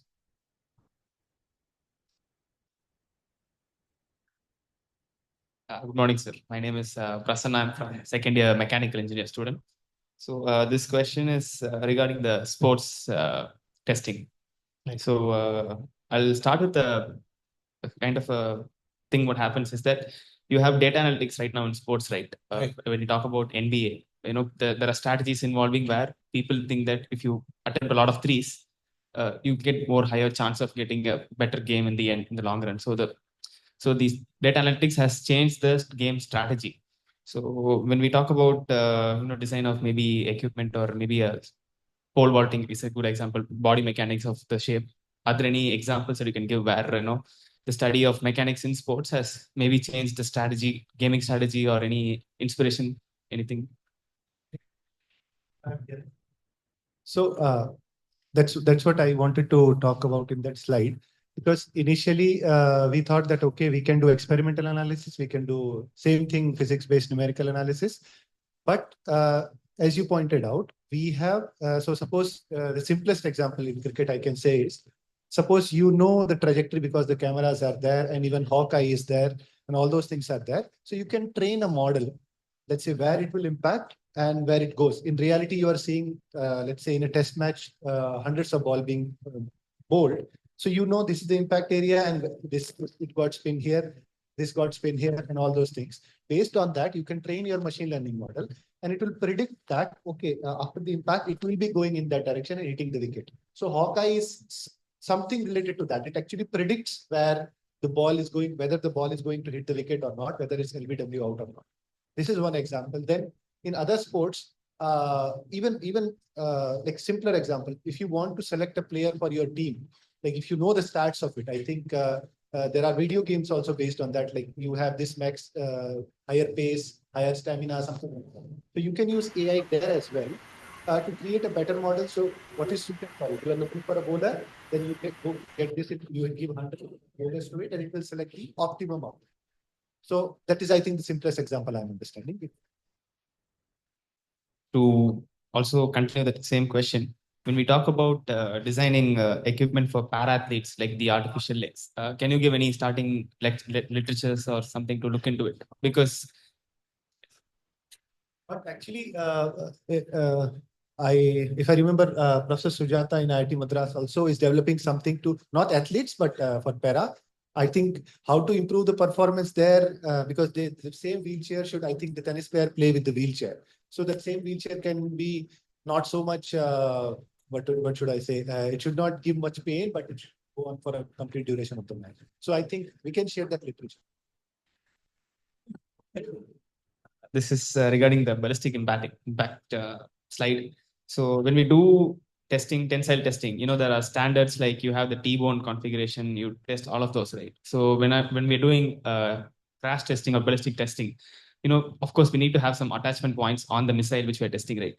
So how are those things calculated? Because when we have a missile that's going to impact to a surface, obviously, in real life case, there's not going to be any attachment points for it to move in the sled when we put it on a sled. So how are those taken into consideration, or what do we think when we get the analysis, and how do we remove the error that comes or the issues that come with the attachment points? Because there can be fractures originating at the fracture point, but then in real life, it's not really going to happen, right?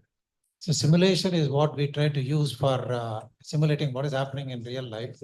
And therefore, what is normally done is that when you do tests in the laboratory, you try to develop a material behavior, which includes its failure, and use that material response curves as an input into your simulation.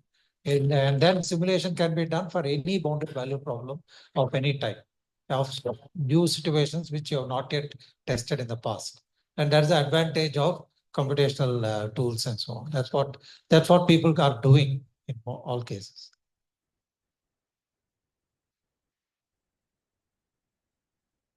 Sir, I have a question.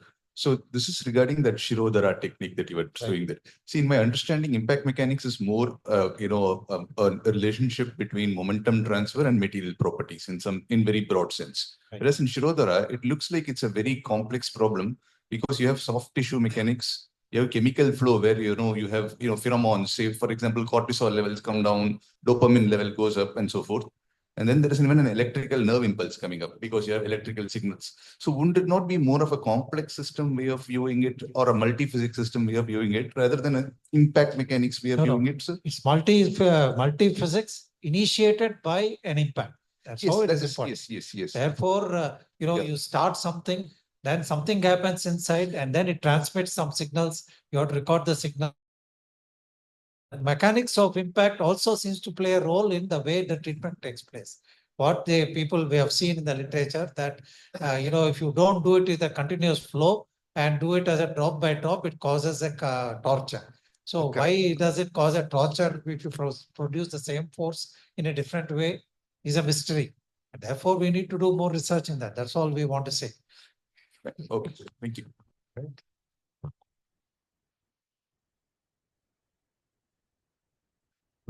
So this 4 angulars, 3 inches. Right. And but that seems to be very small. Like, is it fine? But because in Kerala and all, we could see that there is a real test, like they hang a pot of oil, some 5 feet or 10 feet. They allow to receive on by drop by drop. So it is similar that, so that the patient will get some kind of healing effect. So it is similar to that, or you maintain a continuous flow or drop by drop? So see, we have to follow the procedures that they are following and they are following the procedures that are prescribed to the extent possible. So for this particular Shirodhara, there is a text which says that you should do it by 4 angulas for this particular But treatment. very. No, I mean, that is what the text say. And if you increase the height beyond 4 angulas, rogasya vruddhir bhavet is what they will say. Oh. That means, therefore, you better not do it unless you're, you really, you want to risk the life and so on. Now, why is it that is happening? Is a question that needs to be answered. Now, I can apply the same force as a static force. Why? If it is only the force that is important, then the rate is not important. Then therefore, that 4 angulas at a particular rate is also important, but they did not characterize it as a rate of flow. And therefore, we need to see the effect of, understand the effect to the extent that we can, using scientific tools. We whatever we can generate that's available at our disposal, and then characterize these things. Now, practice also keeps varying. So when we are interacting with Dr. Girish from Kottakkal, he says that even though people say 12 angulas is different, people can't maintain it, therefore they go for 6 angulas. So some people may practice at 6 angulas, which is not prescribed by the text. Now, are they doing wrong things? Are they doing the right things, and etc.? They themselves don't know. And therefore, they want help from people like us to characterize, at least minimum, tell how much force is being generated, whether that generated is force is harmful, less harmful, etc. needs to be characterized using standard tests. That is where there's a lot that needs to be done. We have just started somewhere, is all that I would say.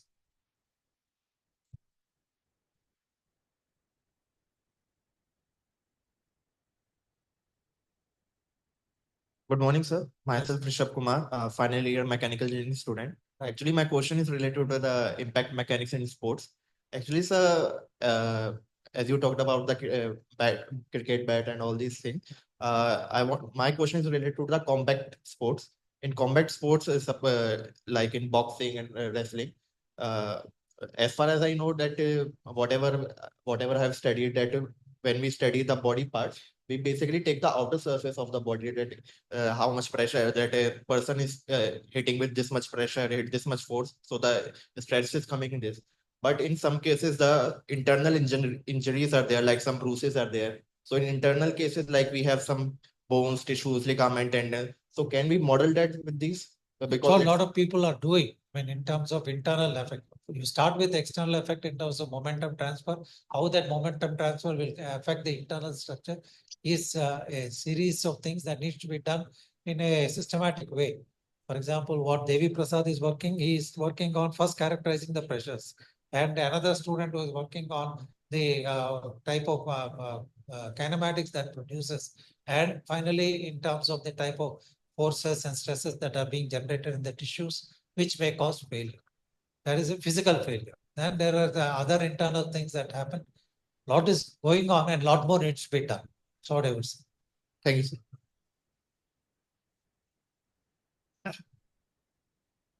Hi, Professor. This is Karthik, first year scholar student. So I have a question regarding the vehicle impact. For the coefficient of the restitution, how much influencing this parameter in the vehicle collisions, and what would be the, all our inelastic medium, we are always in vehicle, we are following. So how much we can maintain, that will be good for, because more impulse also problem, more crush also problem. So how do you, with judgment? And the second question is the more lightweight material is always we are focusing that.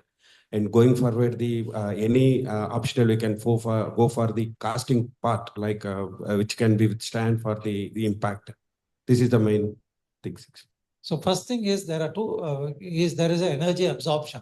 So in case there is a crash, and how much energy is coming because of the crash, and whether that will be absorbed by the body of the car before it hits the individual, is the main concern here. Therefore, they focus a lot on having enough base so that you can absorb the energy. And that with that, they try to find out. So most of the car designs are to make sure that there's not much of energy that is transmitted to the human being. and therefore you have this the balloons, etc., which will blow up the moment there's an impact. Most of the focus is on energy and also on reducing in case you can't absorb the energy, then the amount of force that is coming on to the human being in terms of momentum also is reduced. That's basically the issue in all car design. If you put a small tube, which is possible in frontal impact, it can absorb the energy and then make sure that very little energy is transmitted to the human being. But on a side impact, you don't have that much space, and therefore you want to make sure that the side panels are designed elastically so that they don't, even with less deformation, they can absorb the energy. So a lot of issues are there in different types, but primary focus is on absorbing energy. Okay. Does that answer your question? The same question, slightly extending, Professor. So there is a want to work for this impact withstand. So is that material is one option. Otherwise, we need to work with structurally or any energy absorptive material can help for that impact. In all design, it is either material or structure, and you need to use both. Okay. Okay. So you start with available materials and then change the structure, or try to look for new materials, which is also happening. People are thinking of austitic materials, etc., which can absorb a lot of energies. Some of them may be costly, and you're also looking for solutions which may not be over expensive. Therefore, this this iteration of using materials as well as structures keeps going on. And now, especially when you're doing structures, you need to model the entire structure. That you can do only by numerical simulation. By merely testing materials, you are not going to predict what will happen in a structure. That's why all simulations are important. And the final question, Professor, what is the casting parts recommendation for the particular vehicle applications because most stamping parts are there. So if you are replacing with casting parts, what will be the impact phenomena can influence? Because some of the luxury cars like Tesla and all, they came into the picture too for adding this. So what about the the next step or in the future to introduce this? Now, many of the casting, the things for casting, I'm not an expert in that, must be because of reduction of the desire to reduce the weight. And so their focus is on reducing the weight and reducing the moving parts and so on, so that you have a casting. But whether that reduced weight can take impact needs to be tested along with the welds. And therefore, these are the things that need to be tested at some point. I don't have a ready-made answer for that. Sure. Sorry. Thanks, Professor. I would like to add to this, sir. Actually, from my experience where I'm working in an automotive company only. So the casting thing, the problem is they are prone to, because when you're doing casting, it's not heat treated mostly. So they're prone to cracks, but easy to manufacture. So if you have advanced casting techniques, you can go for it. Like a component which takes very less load. So we generally go for a casting material and then do heat treatment to get sufficient strength. For as you're correct, because stamping and all those operations, because you have to roll the steel, then you have to stamp it, that it is costly. But stamping you can make and you can pre-stress it so that it is able to take that. And casting can be used only in some places. Like you cannot cast a thin plate like the hood of the car. You cannot cast it, right? You have to give a particular shape, so that particular shape will not come in cast. But internal components like the connecting structures, like when you have steering structure, all those things, if they are not taking much load, and if you are able to do very good casting with, when you will read casting, you will know porosity is there. You cannot maintain exact thing. So you have to do heat treatment. So that's why I think people go for the safest option. If you can, like Elon Musk is also using steel for a spacecraft, right? So it's very heavy, but it's very, it will take more fuel, but I will use steel. So it depends on the person also. Yes, it's better. Thank you so much.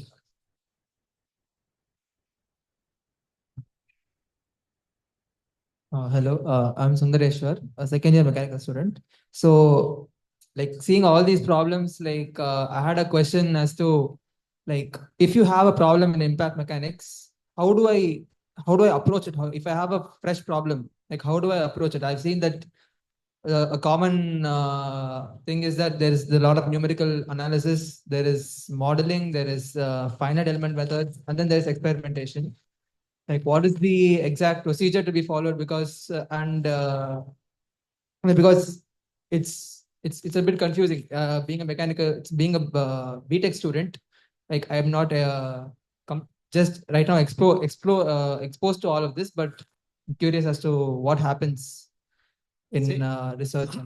a true designer will never believe numerical experiments. He will finally, they want to always see it in action and test it. So when you go to a new design of a motor car, they will do a lot of iterations and simulations, and only the final one will be tested. And that is the difference between the design that is being done today and what is being done 20 years or 30 years ago. 20 or 30 years ago, they didn't have numerical tools, and therefore every new design had to be tested, and it was more costly. Therefore, wherever possible, you reduce the number of iterations through numerical models, and the final one you finally test it. So all these things we are designed in the design experiment that we have for you, which I'll explain at the end of the at the end of this question answer session. Just wait for 5 minutes. We will go into that. All these aspects are being addressed in the design problem that we have designed. Thank you, sir. Any other questions? Or online questions? Anybody?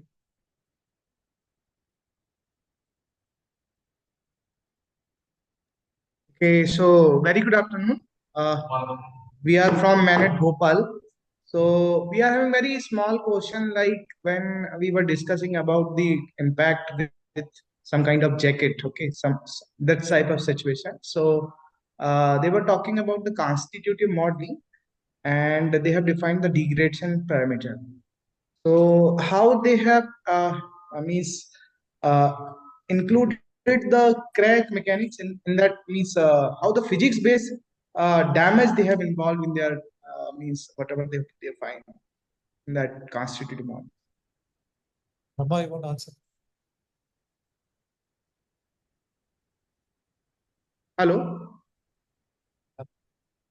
Yeah, so the main idea of using constitutive model in this particular research is for simulate the ballistic events in numerical setup, we require always a constitutive model. So when we consider different materials like metals or ceramic material, already a lot of constitutive models are available. For example, if you take metals, the main high strain rate constitutive model is Johnson Cook model. It's already available in Abacus, ANSYS, all commercial softwares. If you take a ceramic material, the popularly used constitutive model is Johnson-Holmquist series. So these models are this Johnson Cook or Johnson-Holmquist series are based on the experimental observation.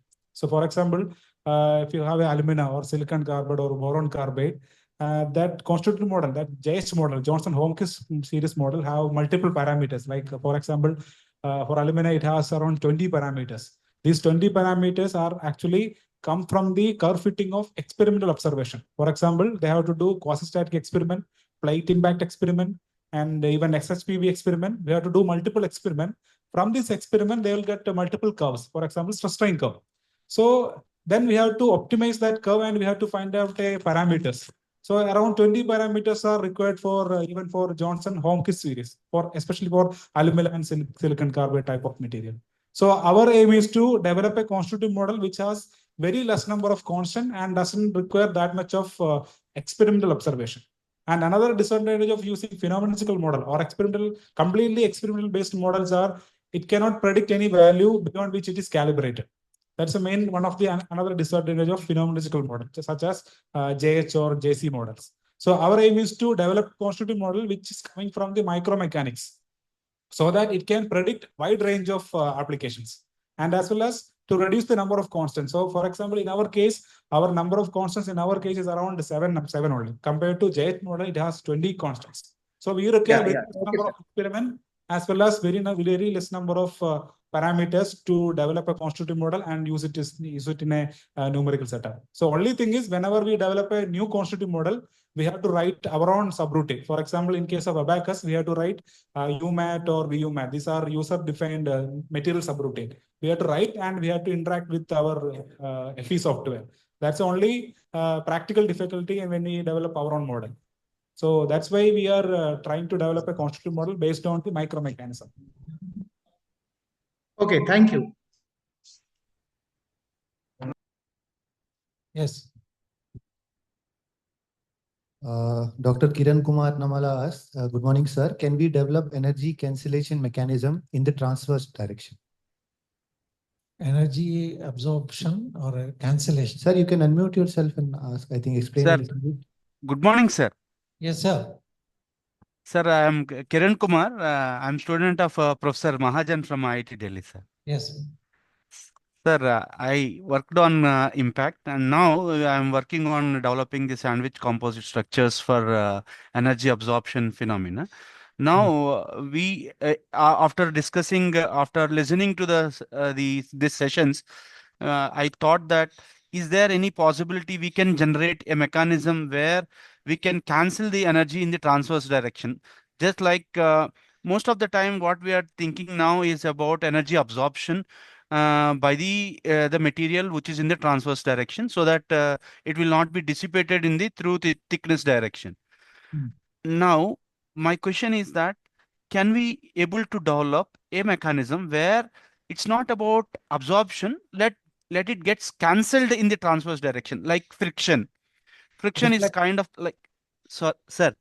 Basically, you are saying that deflect the energy to go in a different direction so that you don't have too much energy in the direction of the impact. Is that what you're saying? Yes, sir, correct. And the next part is like, can we something like friction generally happens that one happens in that direction, which is also a phenomenon of shear also. So in that case, is there maybe I'm thinking that can there be any possibility that instead of absorption, half the energy is moving in opposite direction? So there can be like cancellation of that is possible. That's my submissions to you, sir. It's a nice dream worth pursuing. I think we should write out in say various simulations your ideas and then see whether it happens or not. It's definitely a good idea worth pursuing. And Sir, I think we have done in our lab only. I think Dr. Agesh has tried to use different angles like V plate impact. So the so the idea was to use a V plate under the hull of the tank. So the landmine blast, the main idea of using a V plate, it deflects that impulse, I think, if I'm understanding it correctly. Exactly. So I think that kind of work has been done in our lab only also. Like using a different structure so that the impulse is not going to the chamber where the people are sitting, soldiers are sitting, but it is deflected back to the ground. I think that's what. Right, definitely. That is one idea. That is one there idea. may be many more ideas of that type where you deflect the energy to go in different directions Yes. rather than absorbing it. Absorbing. Any other questions online? No other questions? Okay. Okay, then we will quickly read the design statement. This is an exciting design statement that we all had a lot of brainstorming and we developed this. And we have some prescription of how you can get involved in this design competition using both experiments as well as some simulations. And then doing a design and then and showing your things online, making a report and so on. And so these are things I think I'll request Smith to read out the document. Yeah. So this question is similar, is related to sports impact. So question is design an alternative cricket bat which will meet the following requirements. So we have actually given a picture of the cricket bat of total blade length is 100 centimeter, and there will be handle.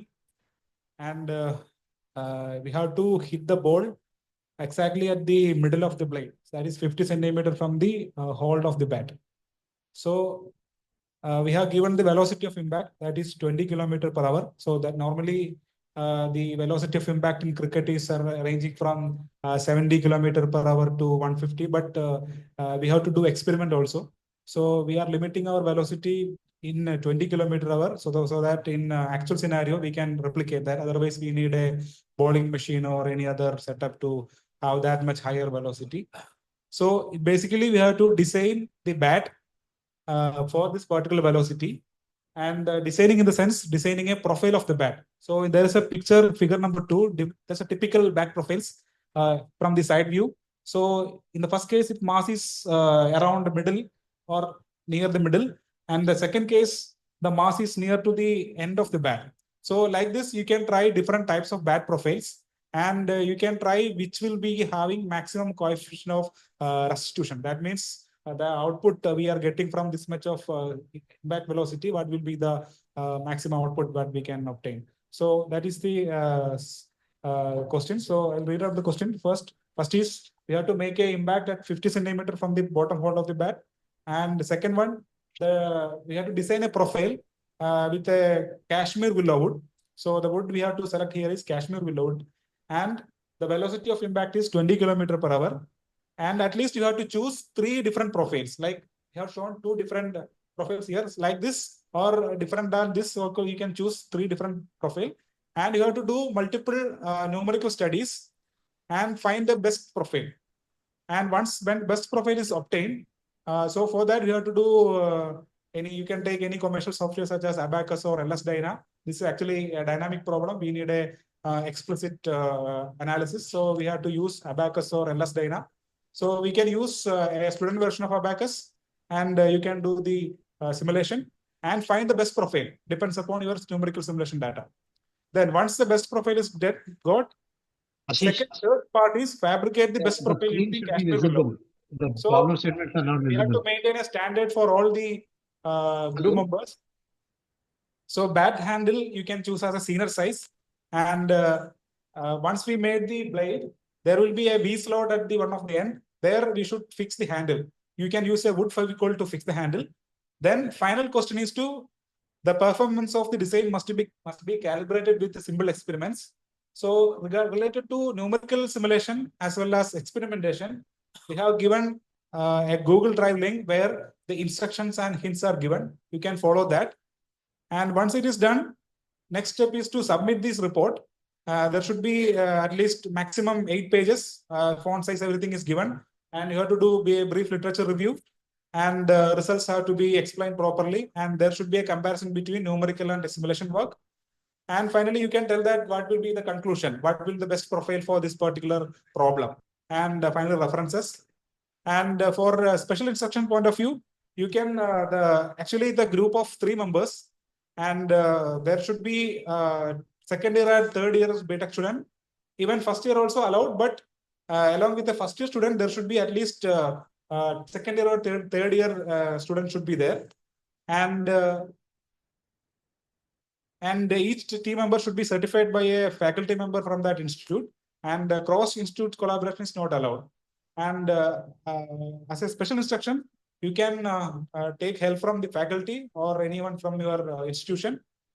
And timeline is like today we have completed the first lecture, and the deadline for registration, we will circulate this Google form in today itself, and question also. And registration has to be done completely. It has to be completed by 4th of February.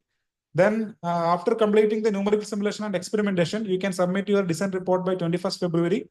Then there will be shortlisting of the reports on 25th February. So shortlist students will get a chance to present their work on 28th February. And there will be judges, and they will evaluate your presentation and also your reports. Based on that, there will be winners, and prize pool of 10,000 is fixed here. And also there will be best presentation, 3 best presentation, and all the participants will get participation certificate.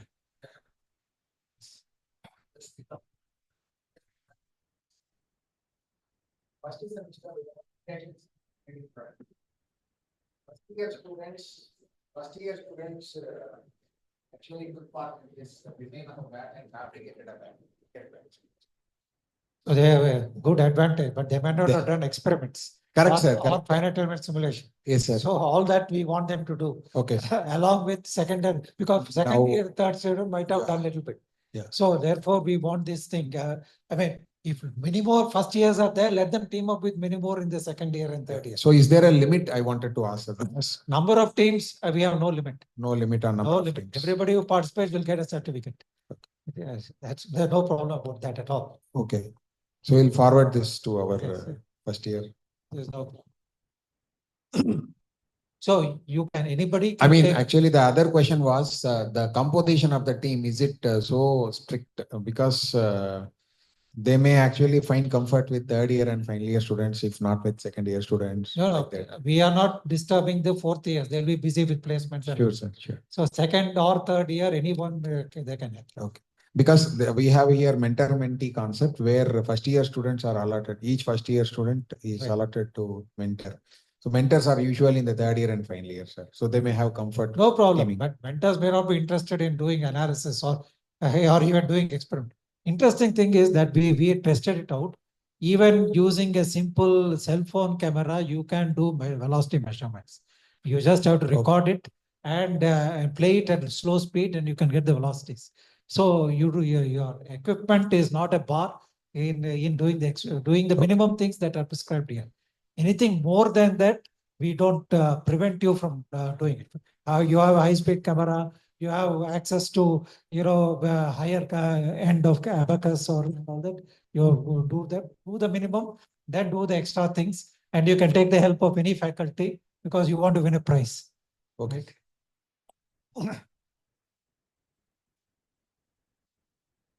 Any questions on the design of this online? Any questions? We have given a contact. I think Ashish's contact is there. If you have any doubts, questions later, you can still pose it, by email, and he will reply to you. Okay, so my humble appeal is that please participate in this. Everybody has constraint. They may have exams and all that, but it's a competition. In spite of that, you need to do. So, and that is why we said that there's a team spirit involved. Some people may focus on experiments, others may focus on numerical, somewhere you have to fabricate a bat and then make it work and so on. It may be an exciting activity that we can all, evaluate and see what happens at the end of 2 to 3 weeks. Okay, so with this, we come to a formal closure of the talk as well as the design experiment. It took a little longer time than what we expected. I thank everybody from online and offline who have participated in it. I hope we have inspired quite a few students to take up mechanics and do a little bit of impact mechanics as part of this design exercise. And we'll have much more excitement when we evaluate all these things and then give away the prizes. Thank you.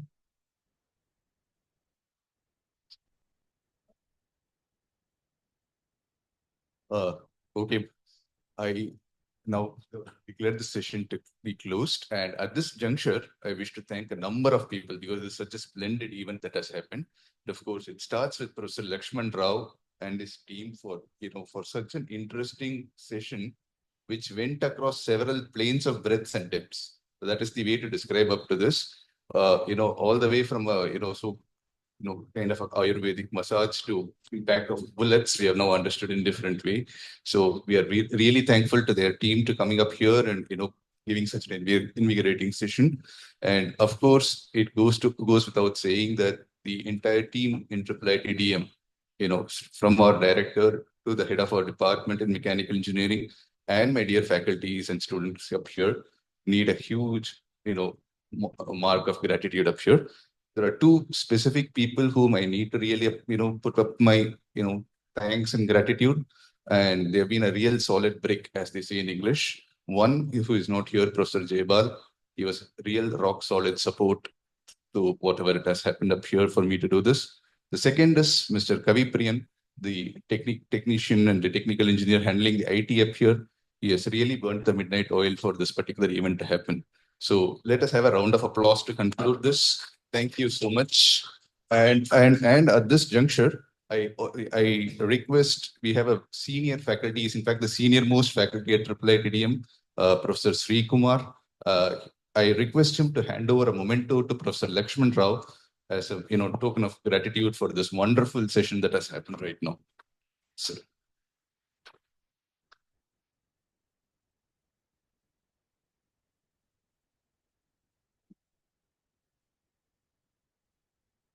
I just want to announce to everybody that the entire recording thing will be available immediately on ISAM website, along with the statement of this problem of of the design problem that we designed. Both of them will be available on ISAM website immediately.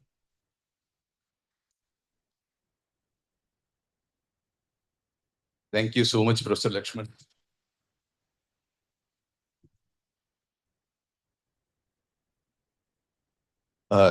And before concluding, I wish to say that there is refreshments in outside. We are having some tea and some kind of snacks available. I presume some vada. I kindly request you to have it as well. Thank you so much and looking forward for more invigorating sessions. Thank you so much.